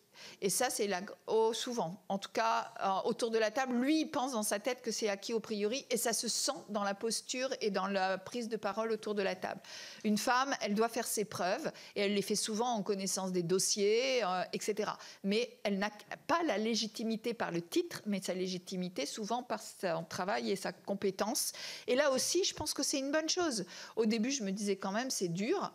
Et en fait, je trouve que ça donne une sorte de durabilité à notre position. Et je crois que le fait de le baser, moi ça a toujours été ce que j'ai essayé de faire, sur une sorte de crédibilité et de confiance, eh bien ça permet d'inciter le respect et la durabilité. Et pour moi, c'est des mots clés quand on est dans le leadership. Et je crois que c'est des mots qui sont liés à un leadership peut-être parce qu'on doit se le gagner, cette crédibilité, cette légitimité. Et à la fin, on en perçoit aussi la façon dont on y est arrivé, les avantages, et pas que les inconvénients. Mais évidemment, il en faut un équilibre, parce que le problème, c'est que ça ferme des portes à beaucoup. Et ça, c'est un vrai problème. Voilà. Donc je pense que c'est un changement de culture, c'est aussi y arriver en bossant peut-être beaucoup plus qu'un homme. C'est-à-dire que moi, ça faisait là 30 ans, 20 ans que j'avais pas pris beaucoup de vacances, etc. Que le soir, c'est plutôt 4-5 heures par nuit que 7-8 heures. Et du coup, on fait la recherche, la formation et tout ce qui est autour. Et parce que, vous l'avez dit, le dossier recherche est important dans l'enseignement supérieur à la recherche. Et comme les femmes vont s'occuper des étudiants, parce qu'eux, ils sont là, ils ont besoin, vont s'occuper des autres, souvent, il y a une pénalisation. Et pour avoir des promotions, pendant très longtemps, la partie formation et autres a eu du mal à être reconnue de façon équilibrée dans un dossier d'enseignant-chercheur.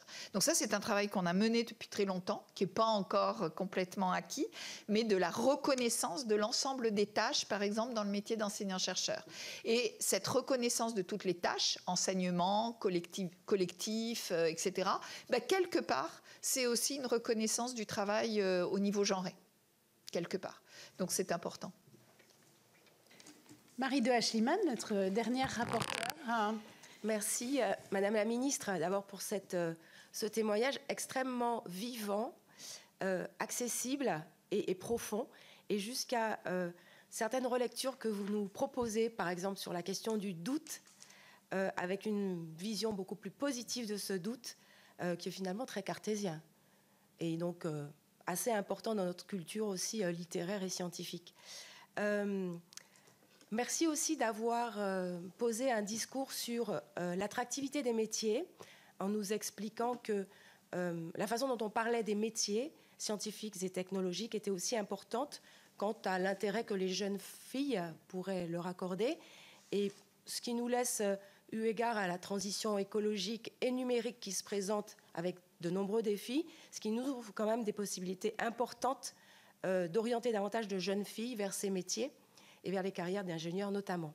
Alors, vous avez évoqué plusieurs pistes pour améliorer le sujet qui nous préoccupe aujourd'hui. Je voudrais vous interroger sur l'égaconditionnalité, qui est, pour les personnes qui vont réécouter nos débats, l'idée de soumettre à des conditions de parité la distribution d'aides publiques, donc des conditions de moyens ou de résultats. Est-ce que dans vos fonctions, vous l'avez expérimenté à la fois en tant que présidente de l'Université Paris-Saclay, mais aussi en tant que chef d'un département ministériel, et quel est votre ressenti par rapport à, votre analyse par rapport à l'égaconditionnalité, puisque c'est assez à la mode, notamment au CNRS. Et puis vous avez aussi évoqué votre carrière d'enseignante-chercheur. Lorsque nous avons auditionné l'Académie des sciences, nous avons eu un échange sur l'effet de biais de la parité, de l'exigence de parité dans la composition des jurys qui pouvait mener les femmes chercheurs, enseignants-chercheurs, à abandonner ou à donner moins de temps, à consacrer moins de temps à leur recherche. C'est toute la question des quotas qui peuvent avoir des effets négatifs alors qu'ils servent un intérêt positif. Quelle est votre vision sur ce sujet, et comment faire en sorte que les éléments, alors j'aime pas beaucoup les discriminations positives, mais enfin tous les éléments qui peuvent nous permettre de donner plus de visibilité aux femmes et servir la parité, éviter qu'il y ait des effets de biais qui les desservent au final. Je vous remercie. Donc, je pense que les deux questions, que ce soit les conditions d'attribution de financement ou les effets, c'est comme tout. Je pense qu'on le voit bien, pour que ça bouge, quand on montre tous les chiffres, que je vous disais qu'on atteindrait la parité dans les filières d'ingénieurs en 2150, si ça va à ce rythme-là, il faut des incitations.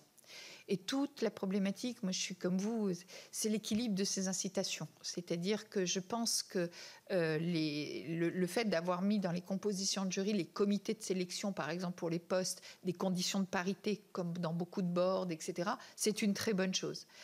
Il fallait le faire, parce que sinon ça ne change pas le regard pour pouvoir changer les critères. Pour autant, il faut garder un petit marge de liberté. Je prends les mathématiques, qu'on connaît bien. Les comités de sélection chez moi en mathématiques, pour qu'à chaque fois il y ait des femmes en parité, c'est pratiquement impossible dans l'enseignement supérieur. Le numérique, l'informatique, c'est la même chose. Donc de toute façon, on ne les trouve pas. Alors moi encore dans mon domaine, c'est compliqué, mais on arrive. Alors moi, j'ai été dans tous les comités. On est tout le temps. Et là, en tant que je reviens, je reçois tout de suite un mail on est un groupe dans ma section, de dire est-ce que tu veux bien reparticiper au comité de sélection nationale et tout, on a besoin de femmes. Tout de suite. Donc ce besoin, parce qu'on est très sollicité, et effectivement crée ce biais de se dire on n'en peut plus, on ne va pas passer, nous, on a de la recherche à faire, de l'enseignement, nos temps pour avoir la parité dans les comités, etc. Donc à un moment, je pense qu'il faut le faire, parce que sinon on ne fait pas bouger les choses, mais je sais que moi, en tant que présidente de l'université, je poussais au maximum pour voir comment on pouvait garder cette parité dans les comités, parce que c'est important. Puis à un moment donné, à l'impossible, nul n'est tenu. Et quand on a fait son meilleur effort, que vraiment on a ce souci et qu'on l'a poussé, ce n'est pas au détriment de personnes qu'on va pouvoir le faire. Donc c'est... Voilà, ce côté, je pense que les lois, c'est important, mais ce côté faire confiance pour pouvoir l'appliquer intelligemment, pour éviter les biais et avoir ces équilibres, si on a l'impression que c'est vraiment considéré, si c'est vraiment considéré, on peut faire confiance à la façon de l'appliquer. Et donc, voilà, je pense qu'on sait faire. En tout cas, moi, je l'ai pratiqué longtemps dans les comités de sélection, dans tout ce qui est à l'université, là où il y a besoin de parité. Évidemment, on le présente devant les conseils, on rend des comptes, ce qui nous oblige à montrer pourquoi, comment, etc. C'est fondamental. Et puis, une fois qu'on a vu pourquoi, comment et qu'on a essayé, on explique aussi pourquoi on a pu déroger, parce qu'à un moment donné, on ne va pas pénaliser celles qui sont là à tous les comités, et c'est juste impossible. Voilà. Donc c'est cet équilibre, c'est le problème de mettre des quotas partout, etc. Moi, quand j'ai été professeur, nommé professeur, enfin, on passe un concours de professeur, donc c'est pas nommé, c'est on passe un concours au national et au local. À l'Université Paris-Sud, qui est quand même une des grosses universités en France, c'était en 2000, j'ai été pendant 2 ans ou 3 ans la seule professeure de mon université dans ma section. Femme, je parle femme, femme. Pourtant, c'est une grosse université, c'est pas une petite université. Donc ensuite, il y en a eu une deuxième qui est arrivée au bout de 2 ou 3 ans. Mais je crois que pendant 2 ans, c'est ce qu'on appelle la 63e section, en électronique, électrotechnique, automatique. Vous voyez, rien que les noms, ça sonne très masculin, ça fait rêver. Et bien, j'ai été effectivement la seule femme nommée. Donc en fait, pour faire partie des comités de sélection des professeurs, pendant 2 ans, j'étais toute seule. Alors, on a des extérieurs, évidemment, mais donc je faisais tous les comités de sélection. C'est pas possible. Donc, c'est vrai que ce sont des biais qu'il faut maîtriser, corriger, mais ce qui n'empêche pas, je pense, d'avoir effectivement, pas tout le temps, c'est pour ça que les quotas, il faut regarder où, etc. Mais des fois, il faut impulser, et je pense que c'est là où les lois, les décrets sont fondamentaux, et on a vu les progrès qui ont été faits grâce à ça. Et puis, des fois, c'est peut-être réfléchir aux critères d'admission et de regarder, de faire évoluer les critères d'admission sans même mettre des quotas. Mais effectivement, il faut faire quelque chose. Alors, les conditionnements de financement ou autres, quand j'étais présidente d'université, c'était sur les postes et les promotions. Donc, le fait d'avoir un suivi genré et qu'on rendait compte au conseil académique du suivi genré sur tout ce qui est ressources humaines, on était, même avec les composantes, etc., moi, avec un retour sur, effectivement, quand il y avait des problèmes de résultats sur le genré, de dire, là, il y a un problème. Donc, alors, on ne l'a jamais fait, mais c'était une carotte, on va dire, pour pouvoir essayer de dire il y a un effort clairement à faire parce que ça ne marche pas. Donc, sur les ressources humaines, je pense que c'est là où, dans les établissements, il y a quelque chose à suivre, à regarder et à avoir un retour concret avec la carotte et le bâton quand nécessaire. Le mieux, c'est de faire marcher la carotte et de faire évoluer les choses, mais il faut les deux, sinon ça ne marche pas. Et dans le côté ministère et établissement, alors moi, je n'ai pas eu le temps de tout lui mettre, et en particulier, mais c'est les contrats d'objectifs de moyens et de performance, dans lequel, voilà, je suis très heureuse d'être auditionnée bientôt sur ça, parce qu'il y a beaucoup de choses qui se disent qui, pour moi, ne sont pas exactes. Dans ces contrats, ça ne touchait pas du tout 0,8%. Enfin, ça, c'est faux. Le contrat, c'est 0,8% ou 1% de plus, et c'est 10% de fonctionnement de plus, en fait, parce que la masse salariale, c'est fixé, hein, c'est figé. Donc, si on regarde vraiment, ça fait. Mais le contrat, il portait sur beaucoup plus de choses. Et le contrat, il y avait on demandait de discuter et de mettre dans le dossier de l'établissement des points sur la transition écologique. Donc, qu'est-ce qu'ils font, comment ils forment tous les étudiants de premier cycle, etc. Donc, on avait mis des points très, très clairs et des objectifs très, très clairs. Et sur les points sur le genre, c'était des choses sur lesquelles on avait une rubrique, on va dire, d'égalité, d'évolution, etc. Donc, sans aller pour l'instant à dire que ça a conditionné l'argent là, n'empêche que le fait d'avoir ces critères, ces objectifs dans le contrat d'objectifs de moyens, pour l'instant il y avait surtout la partie transition écologique, mais on l'ouvrait à tout ce qui était parité, social, handicap, etc. On voit que ça peut donner par la suite un levier sur le financement aussi, à en donner plus ou à en donner moins s'il y a vraiment une problématique au niveau de l'établissement. Et c'est pour ça que les VSS, moi j'avais rajouté une somme d'argent non négligeable par rapport aux contraintes budgétaires pour les violences sexuelles et sexistes, pour essayer, et ça c'était discuter aussi dans les comptes, de voir comment ils installaient une cellule, quel progrès sur la professionnalisation, le lien avec les postes qu'on avait rajoutés dans les rectorats, etc., etc. Donc c'est un levier et ça peut être présent dans les comptes, dans les contrats d'objectifs, de moyens et de performance. Des questions de nos collègues aussi. Alors Olivia Richard a demandé la parole. Est-ce que des collègues masculins voudraient parler? Parce que je vous en prie, Marc Laménie. Donc voilà, Olivia Richard, Marc Laménie. Merci Madame la Présidente, Madame la Ministre, votre passion est remarquable. Je ne m'y attendais pas, je dois vous l'avouer. Et deuxième aveu, lorsque vous avez raconté votre conte sur la maman chirurgienne, j'ai simplement cru que l'enfant avait deux papas, moi. Et là, mon voisin m'a dit, t'es encore plus woke que ce que je croyais.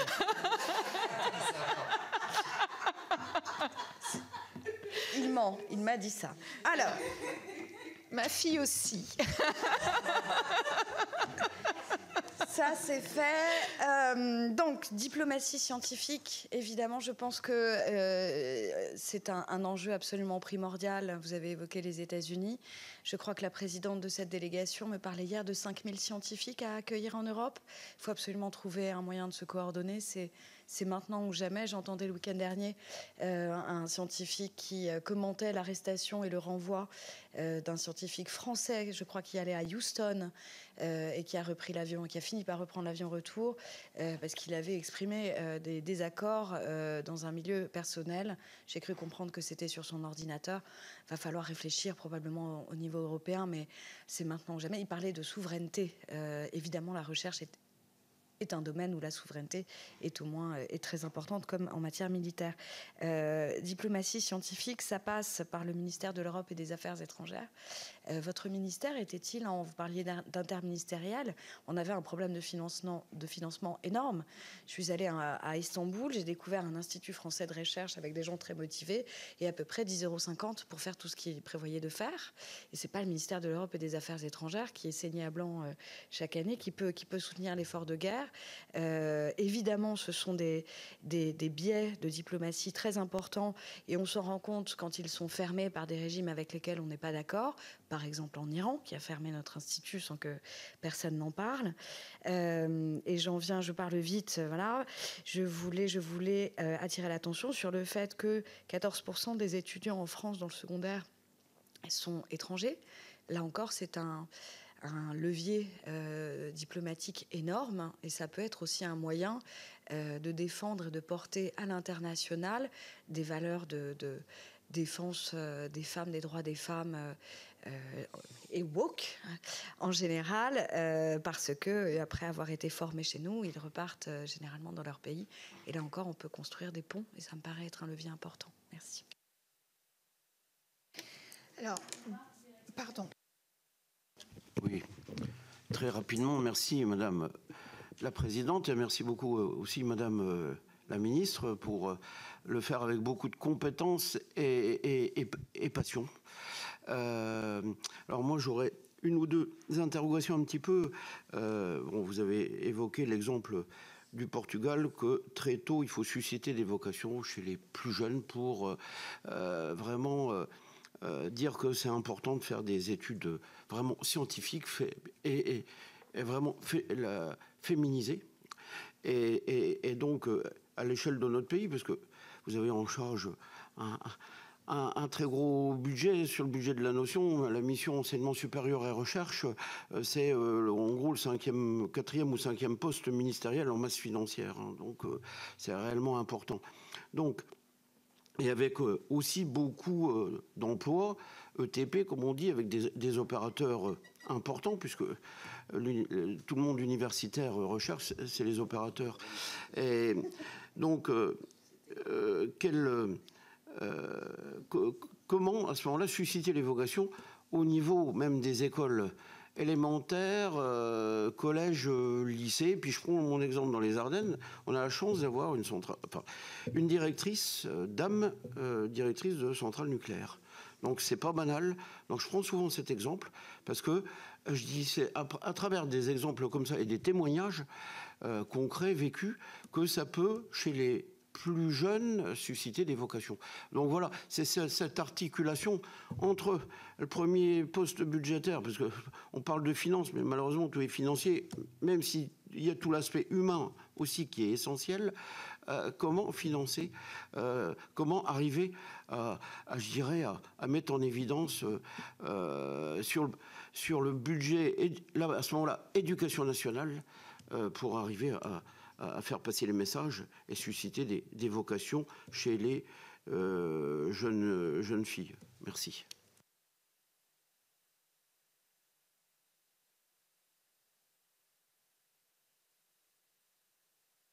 Bien sûr, Gilbert Favreau.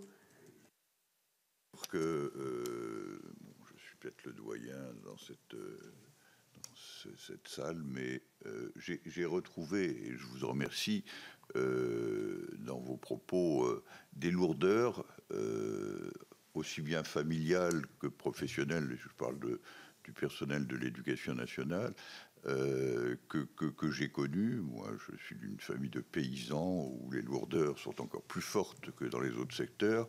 Et c'est vrai que aujourd'hui encore, je me pose la question de savoir, au-delà de la parité qui progresse entre les garçons et les filles, si effectivement le ministère de l'Éducation nationale, dans notamment les systèmes qui sont mis en place pour l'accès à l'enseignement supérieur, je pense à Parcoursup, qui me paraît être une machine infernale qui ne nous donnera pas forcément ce que nous attendons de lui. Je me demande si là-dessus aussi il ne faudrait pas faire beaucoup de progrès. Alors après, sur les lourdeurs familiales, on a une société qui évolue beaucoup. On a de plus en plus d'étrangers en France, c'est une bonne chose. Mais là aussi, il y aura sans doute des recherches à faire. Bon, là, on est ici dans une commission très particulière qui s'attache à comprendre et à améliorer des situations entre les hommes et les femmes. Et c'est très intéressant dans une assemblée qui est très majoritairement composée d'hommes, encore que actuellement, je crois que nous sommes au tiers de femmes. C'est un progrès déjà important. Mais tout ça m'a beaucoup intéressé. Je vous en remercie. Madame la ministre. Alors, attends, ah non. voilà. Ah oui, bah oui. Jean-Michel Arnaud. Ouais, bah ça c'est sûr. Ouais, non, ça va pas. Oui, d'abord merci de votre témoignage qui fait écho à de longues discussions que j'ai avec deux de mes filles qui sont enseignantes, professeurs des écoles et professeurs de sciences économiques, et qui, par certains aspects, recoupent ce qu'elles me disent régulièrement. C'est le manque de confiance d'ailleurs quelles que soient les disciplines, d'un certain nombre de nos jeunes dans la capacité à se promouvoir et à se hisser hors du cadre familial d'origine.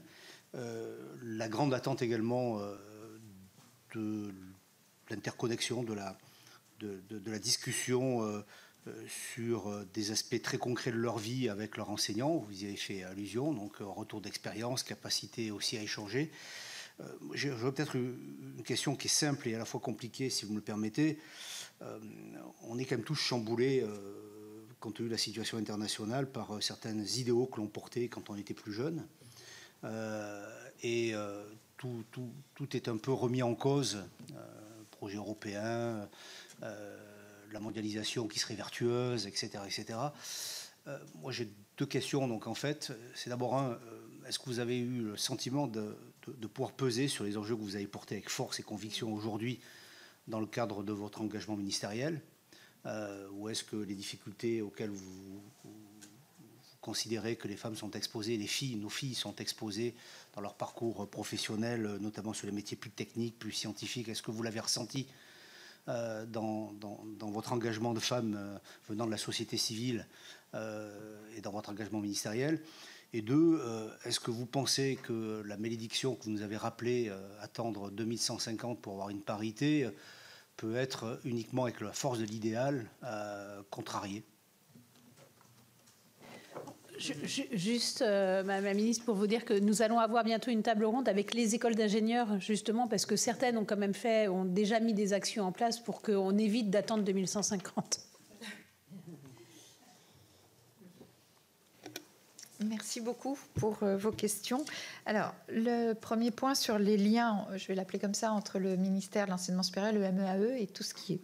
Vous avez pris l'exemple d'Istanbul. Moi, quand j'ai été ministre, je suis allée la première année à Istanbul, à Galatasaray. Donc, j'ai demandé au président d'y aller pour faire un discours à l'université de Galatasaray devant le ministre turc sur la liberté académique. Voilà. Donc c'était pour moi un grand moment. Et c'était un moment important parce que les gens qui sont à l'université de Galatasaray étaient en difficulté, pas que financière.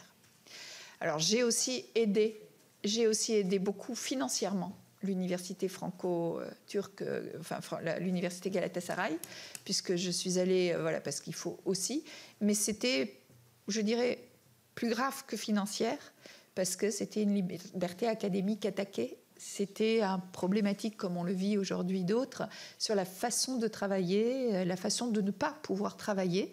Et je pense que d'avoir la ministre qui vient et qui tient un discours sur la liberté académique en présence au premier rang du ministre, je pense que ça leur a fait du bien, et moi aussi. Donc voilà. Et ça n'empêchait pas d'emmener aussi des moyens pour cette université, puisque c'est l'université en lien avec la France. Alors, qui est à Istanbul aussi. Donc, j'y suis allée aussi, qui est à côté de l'ambassade. C'est l'institut qui est sur le terrain de l'ambassade, à côté. Tout à fait. Voilà. Donc, on y est allé. Donc, c'est un institut qui dépend du CNRS aussi. On en a discuté. Ils sont très en lien avec l'université de Galatasaray aussi, pour le lien. Donc, et pareil, ça va dans la même... tout ce que je dis, ça englobe l'institut et l'université. Ils sont très, très en lien. Et sur ces messages de liberté académique, en particulier tout ce qui est recherche, c'est vraiment un institut sur des sciences humaines et sociales. C'est tout ce qui est anthropologie, etc. Donc, vous imaginez sur des secteurs, d'autant plus, mais vous le connaissez, délicat pour ces problématiques-là. Donc je vois bien. Et pour moi, c'était important d'aller. Donc je suis allée, je ne vais pas vous dire, mais dans beaucoup d'autres aussi pour porter ça. Et c'était quelque chose d'important. Et quand je suis arrivée dans ce ministère, ayant été présidente, etc., je pense que ce ministère, pour qu'il puisse être plus fort et exister, son premier atout, c'est d'être interministériel. Il est au cœur, il devrait être et il doit être au cœur des ministères. C'est-à-dire qu'il y a de la recherche en agriculture, évidemment en santé, même en culture, en industrie, etc. Donc, il doit être en lien pour la formation. Il y a des écoles d'agriculture qui dépendent du ministère de l'Agriculture, etc. Enfin, donc, il doit être en lien avec à peu près tous les ministères. Et je pense que c'est ce qu'il doit faire en coordonnant en étant, d'où la MIRES et pas le MERSR. Il y a souvent hein, ce mélange quand on parle de financement, de diminution de l'enseignement supérieur et de la recherche, c'est la MIRES et c'est pas le ministère de l'enseignement supérieur et de la recherche obligatoirement. En tout cas, c'est pas le même périmètre. Et pour autant, c'est important qu'il y ait ce lien. Et le lien avec le MEAE était pour moi capital, par deux choses. D'une part, le développement de l'international et de l'Europe, et ça c'est quelque chose auquel je suis très attachée, sur lequel je me suis beaucoup impliquée, à l'Europe et au niveau international, et d'autre part, sur le développement de la diplomatie scientifique. Et d'ailleurs, avant de partir, on a nommé Thierry Damerval avec le MEAE comme ambassadeur diplomatie scientifique, quelque chose qui n'avait pas été réactivé depuis des années et des années. Donc, c'était quelque chose qu'on a porté. Et je crois que je suis la première ministre de l'enseignement supérieur et de la recherche depuis très longtemps à avoir été faire un discours et voir en juin, là, juillet, quand ils réunissent tous les COCAC ou les attachés scientifiques au ministère et les ambassades, et les ambassadeurs, à faire un discours sur l'enseignement supérieur, les grandes orientations, leurs grandes restructurations, devant les attachés scientifiques des ambassades. Et avant que je parte, quand il y a eu la dissolution, je devais le faire devant les ambassadeurs cette année-là. Mais il y a eu la dissolution avant. Voilà, donc oui, c'est important. Oui, travailler avec le MEAE qui porte certains instituts à l'international, que ce soit franco-allemand, que ce soit, etc., c'est quand même capital, parce que ça ne peut pas se faire sans le MESR.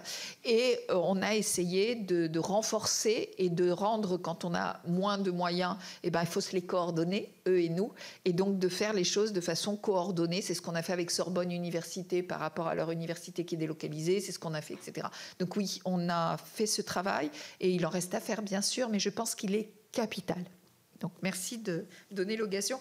Et dans les étudiants étrangers, vous en avez parlé plusieurs, que ce soit dans le scolaire ou que ce soit dans l'enseignement supérieur.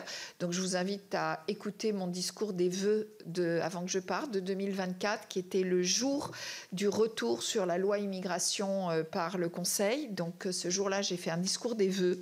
Donc je crois que si vous écoutez mon discours de vœux, vous aurez la réponse. Et pour moi, oui, c'est en enseignement supérieur et recherche, c'est un secteur international dans notre ADN, et donc les étudiants servent d'ambassadeurs et servent aussi de capitaliser pour la suite, l'avenir, justement de leur apporter une éducation, une ouverture autre pour certains, et de créer ce lien d'ambassadeurs et d'attachement à notre pays et à l'Europe pour créer des liens constructifs, pacifiques, et qui permettent d'avoir un autre monde que celui que malheureusement voilà, parfois tourne aujourd'hui. Alors, sur la partie... sur le budget, vous le passez de l'éducation nationale, qui n'est pas mon budget, mais ou du MESR. L'éducation nationale est un très gros budget, effectivement, mais le MESR, c'est à peu près 25 milliards d'euros, donc aussi.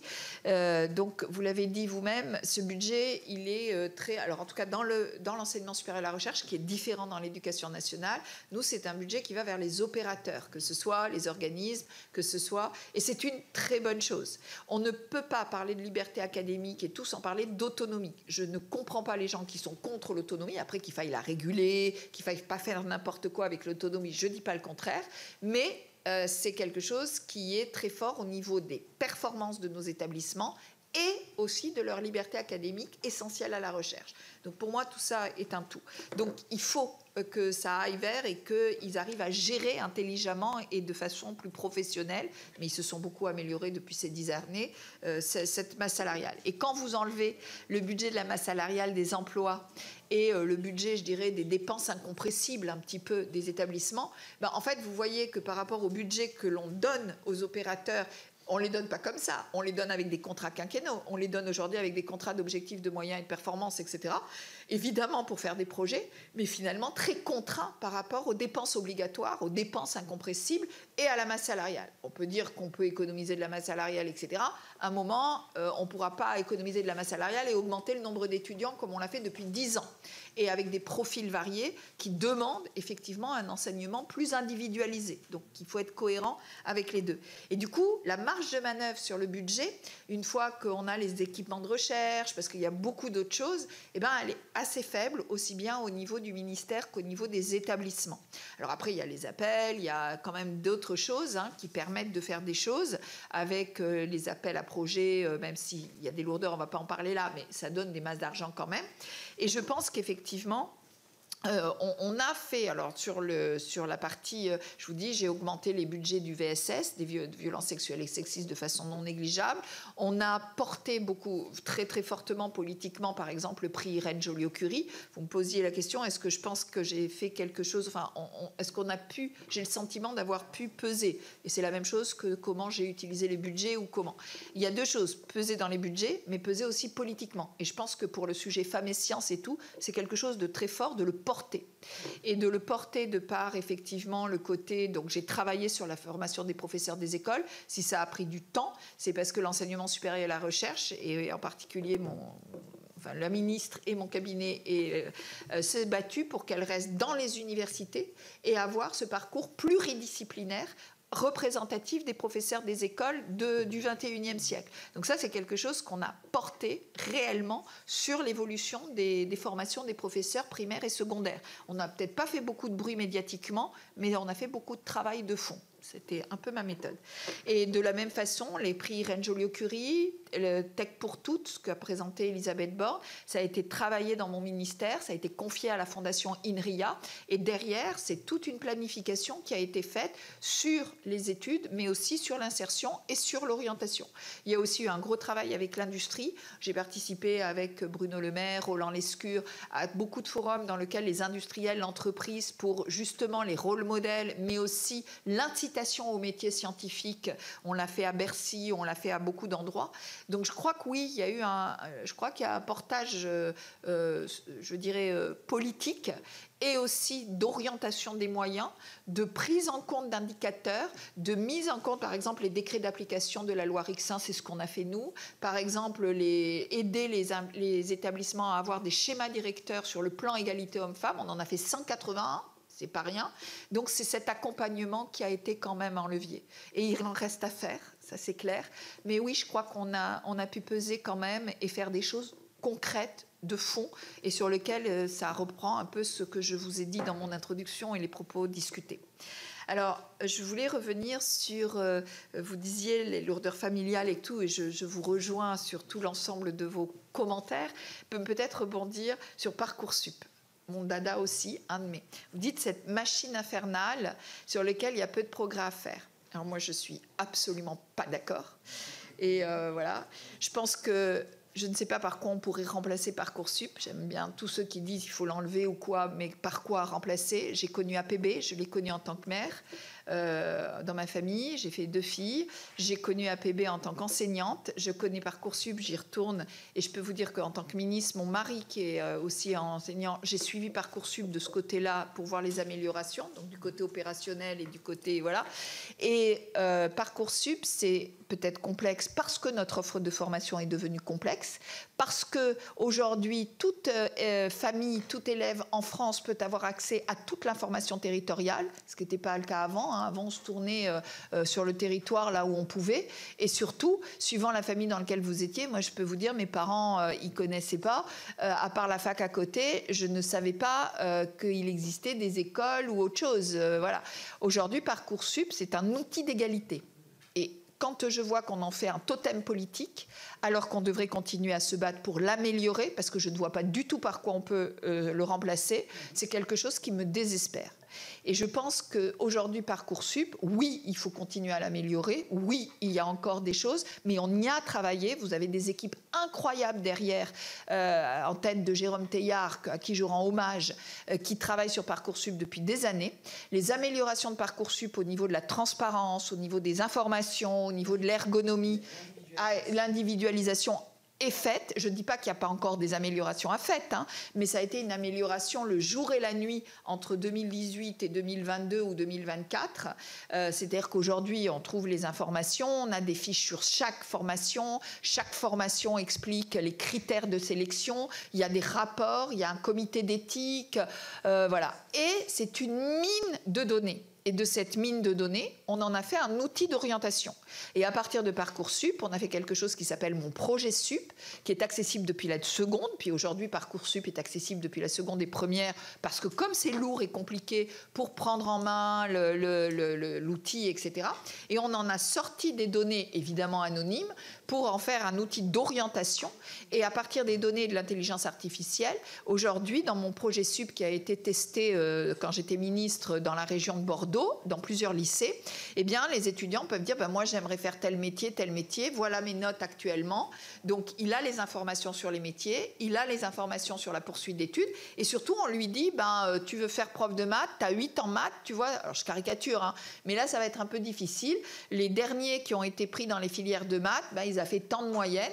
Donc si tu veux faire prof de maths, tu es en seconde, vas-y, tu as intérêt à progresser. C'est-à-dire qu'ils anticipent en seconde pour qu'il y ait une orientation active et que aussi une prise de conscience des élèves, de leur famille, parce qu'il ne suffit pas de vouloir, il faut aussi pouvoir, et qu'à un moment donné, dans le supérieur, il n'y a pas de baguette magique. C'est-à-dire qu'on ne peut pas prendre des élèves et des étudiants qui n'ont pas les prérequis et d'un coup les faire réussir. Ça, on ne sait pas faire, on ne saura jamais faire, et on pourra toujours nous faire les lois qu'on veut, on ne pourra pas le faire. Par contre, de pouvoir agir en amont, de pouvoir orienter, de pouvoir leur donner les prérequis, d'ajouter une année supplémentaire, d'adapter les parcours et de dire aux gens ce qu'il en est, ça, on doit pouvoir le faire. Et Parcoursup, c'est une mine d'or d'informations pour pouvoir l'utiliser. Et encore une fois, je ne dis pas qu'il n'y a pas encore des améliorations à faire. Je suis la première à avoir embêté toute l'équipe pendant 2 ans et demi pour les refaire. Mais ce que je veux rendre hommage, c'est les évolutions de cette plateforme, les progrès, l'amélioration continue qu'il y a à faire, la mine d'informations, et surtout, mais si on l'enlève, par quoi le remplace-t-on ? On reviendra en arrière. Et donc, je pense que critiquer Parcoursup en disant là, il faut l'améliorer, ô combien, parce que c'est quelque chose de très compliqué, mieux accompagner en amont, ô combien, peut-être encore mieux former les professeurs en lycée pour l'accompagner, ô combien. Et donc, pour moi, aujourd'hui, ce n'est pas sur Parcoursup et l'insertion qu'il faut travailler, c'est vraiment sur l'orientation en amont et comment l'utiliser à partir de la seconde, voire avant. Voilà, je me permettais de faire une parenthèse. Non, mais vous avez bien fait. Je crois que j'avais passionné. Voilà. Il n'y a pas de problème. En tout cas, merci beaucoup. Et alors, je voudrais malgré tout rebondir sur les 5000 chercheurs. Ce chiffre nous a été donné par Françoise Combe et je pense qu'à l'échelle européenne, on doit vraiment pouvoir le faire et ce serait une façon de choisir notre camp et si notre camp pouvait être celui de l'intelligence et ensuite de la performance, eh bien ce serait dommage de s'en priver. Mais Françoise Combe était beaucoup plus ambitieuse que ça et vu qu'elle avait Aurore Bergé, notre ministre aux droits des femmes, et moi à ses côtés, elle nous a lancé un défi et en disant mais puisque vous y croyez, faites donc rentrer de la liberté académique dans la Constitution, faisant une petite référence à l'IVG qui est déjà rentrée dans la Constitution. Donc voilà, donc je vous le dis, elle nous a lancé un défi. Bon, je ne suis pas sûre d'être prête à le relever immédiatement, mais pourquoi pas. Donc mes chers collègues,